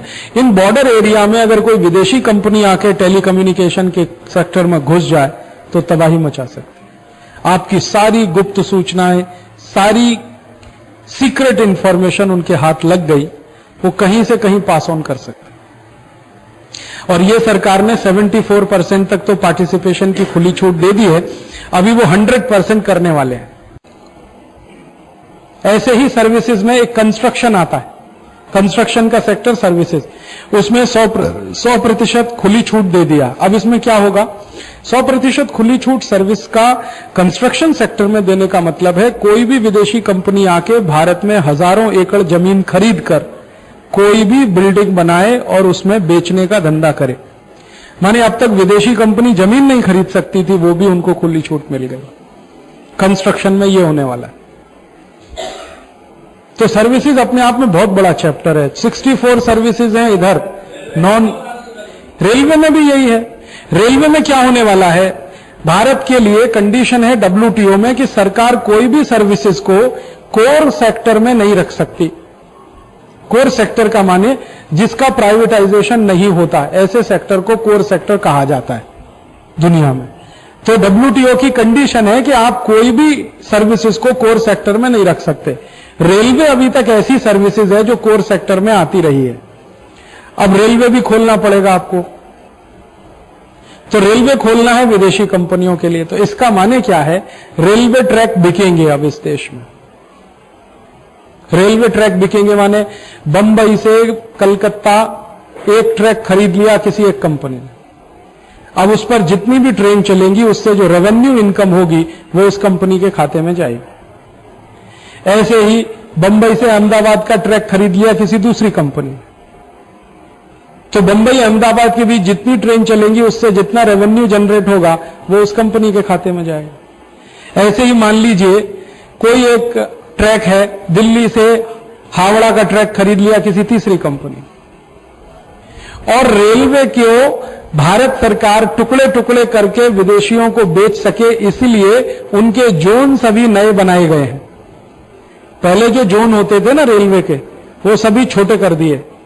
क्यों? क्योंकि पूरी रेलवे को खरीदने की ताकत किसी एक कंपनी में नहीं है, तो टुकड़े टुकड़े करके बेचो। तो जैसे नॉर्थ ईस्ट रेलवे है, उसको एक कंपनी को बेच दो, साउथ ईस्टर्न रेलवे उसको एक कंपनी को बेच दो, नॉर्दर्न रेलवे है तीसरी कंपनी को बेच दो, सदर्न रेलवे है चौथी कंपनी को बेच दो। ऐसे कर करके अलग अलग कंपनियों के हाथ बिक जाए, इस तैयारी के साथ रेलवे के जोन्स को डिवाइड किया गया है अभी। और इसलिए रेलवे में भी नई भर्ती बंद है, क्योंकि उसका प्राइवेटाइजेशन अगले साल से शुरू होगा। शुरू कहां से कर रहे हैं, रेलवे के प्लेटफॉर्म पर जो सर्विसेज हैं उनमें अब विदेशियों को छूट देने जा रहे हैं। ये सर्विसेज कहां, प्लेटफॉर्म पे। प्लेटफॉर्म पे क्या सर्विसेज है, दूध मिलता है, चाय मिलती है, दही मिलता है, डबल रोटी मिलती है, पाव रोटी मिलती है, बिस्किट्स मिलते हैं, टॉफी चॉकलेट मिल जाता है, फल आदि मिल जाते हैं, खाने पीने का सामान मिलता है। इसमें अभी पहले बार में वो शुरू कर रहे हैं विदेशियों के लिए। और अमेरिका की एक कंपनी ने तैयारी शुरू किया है और सरकार उस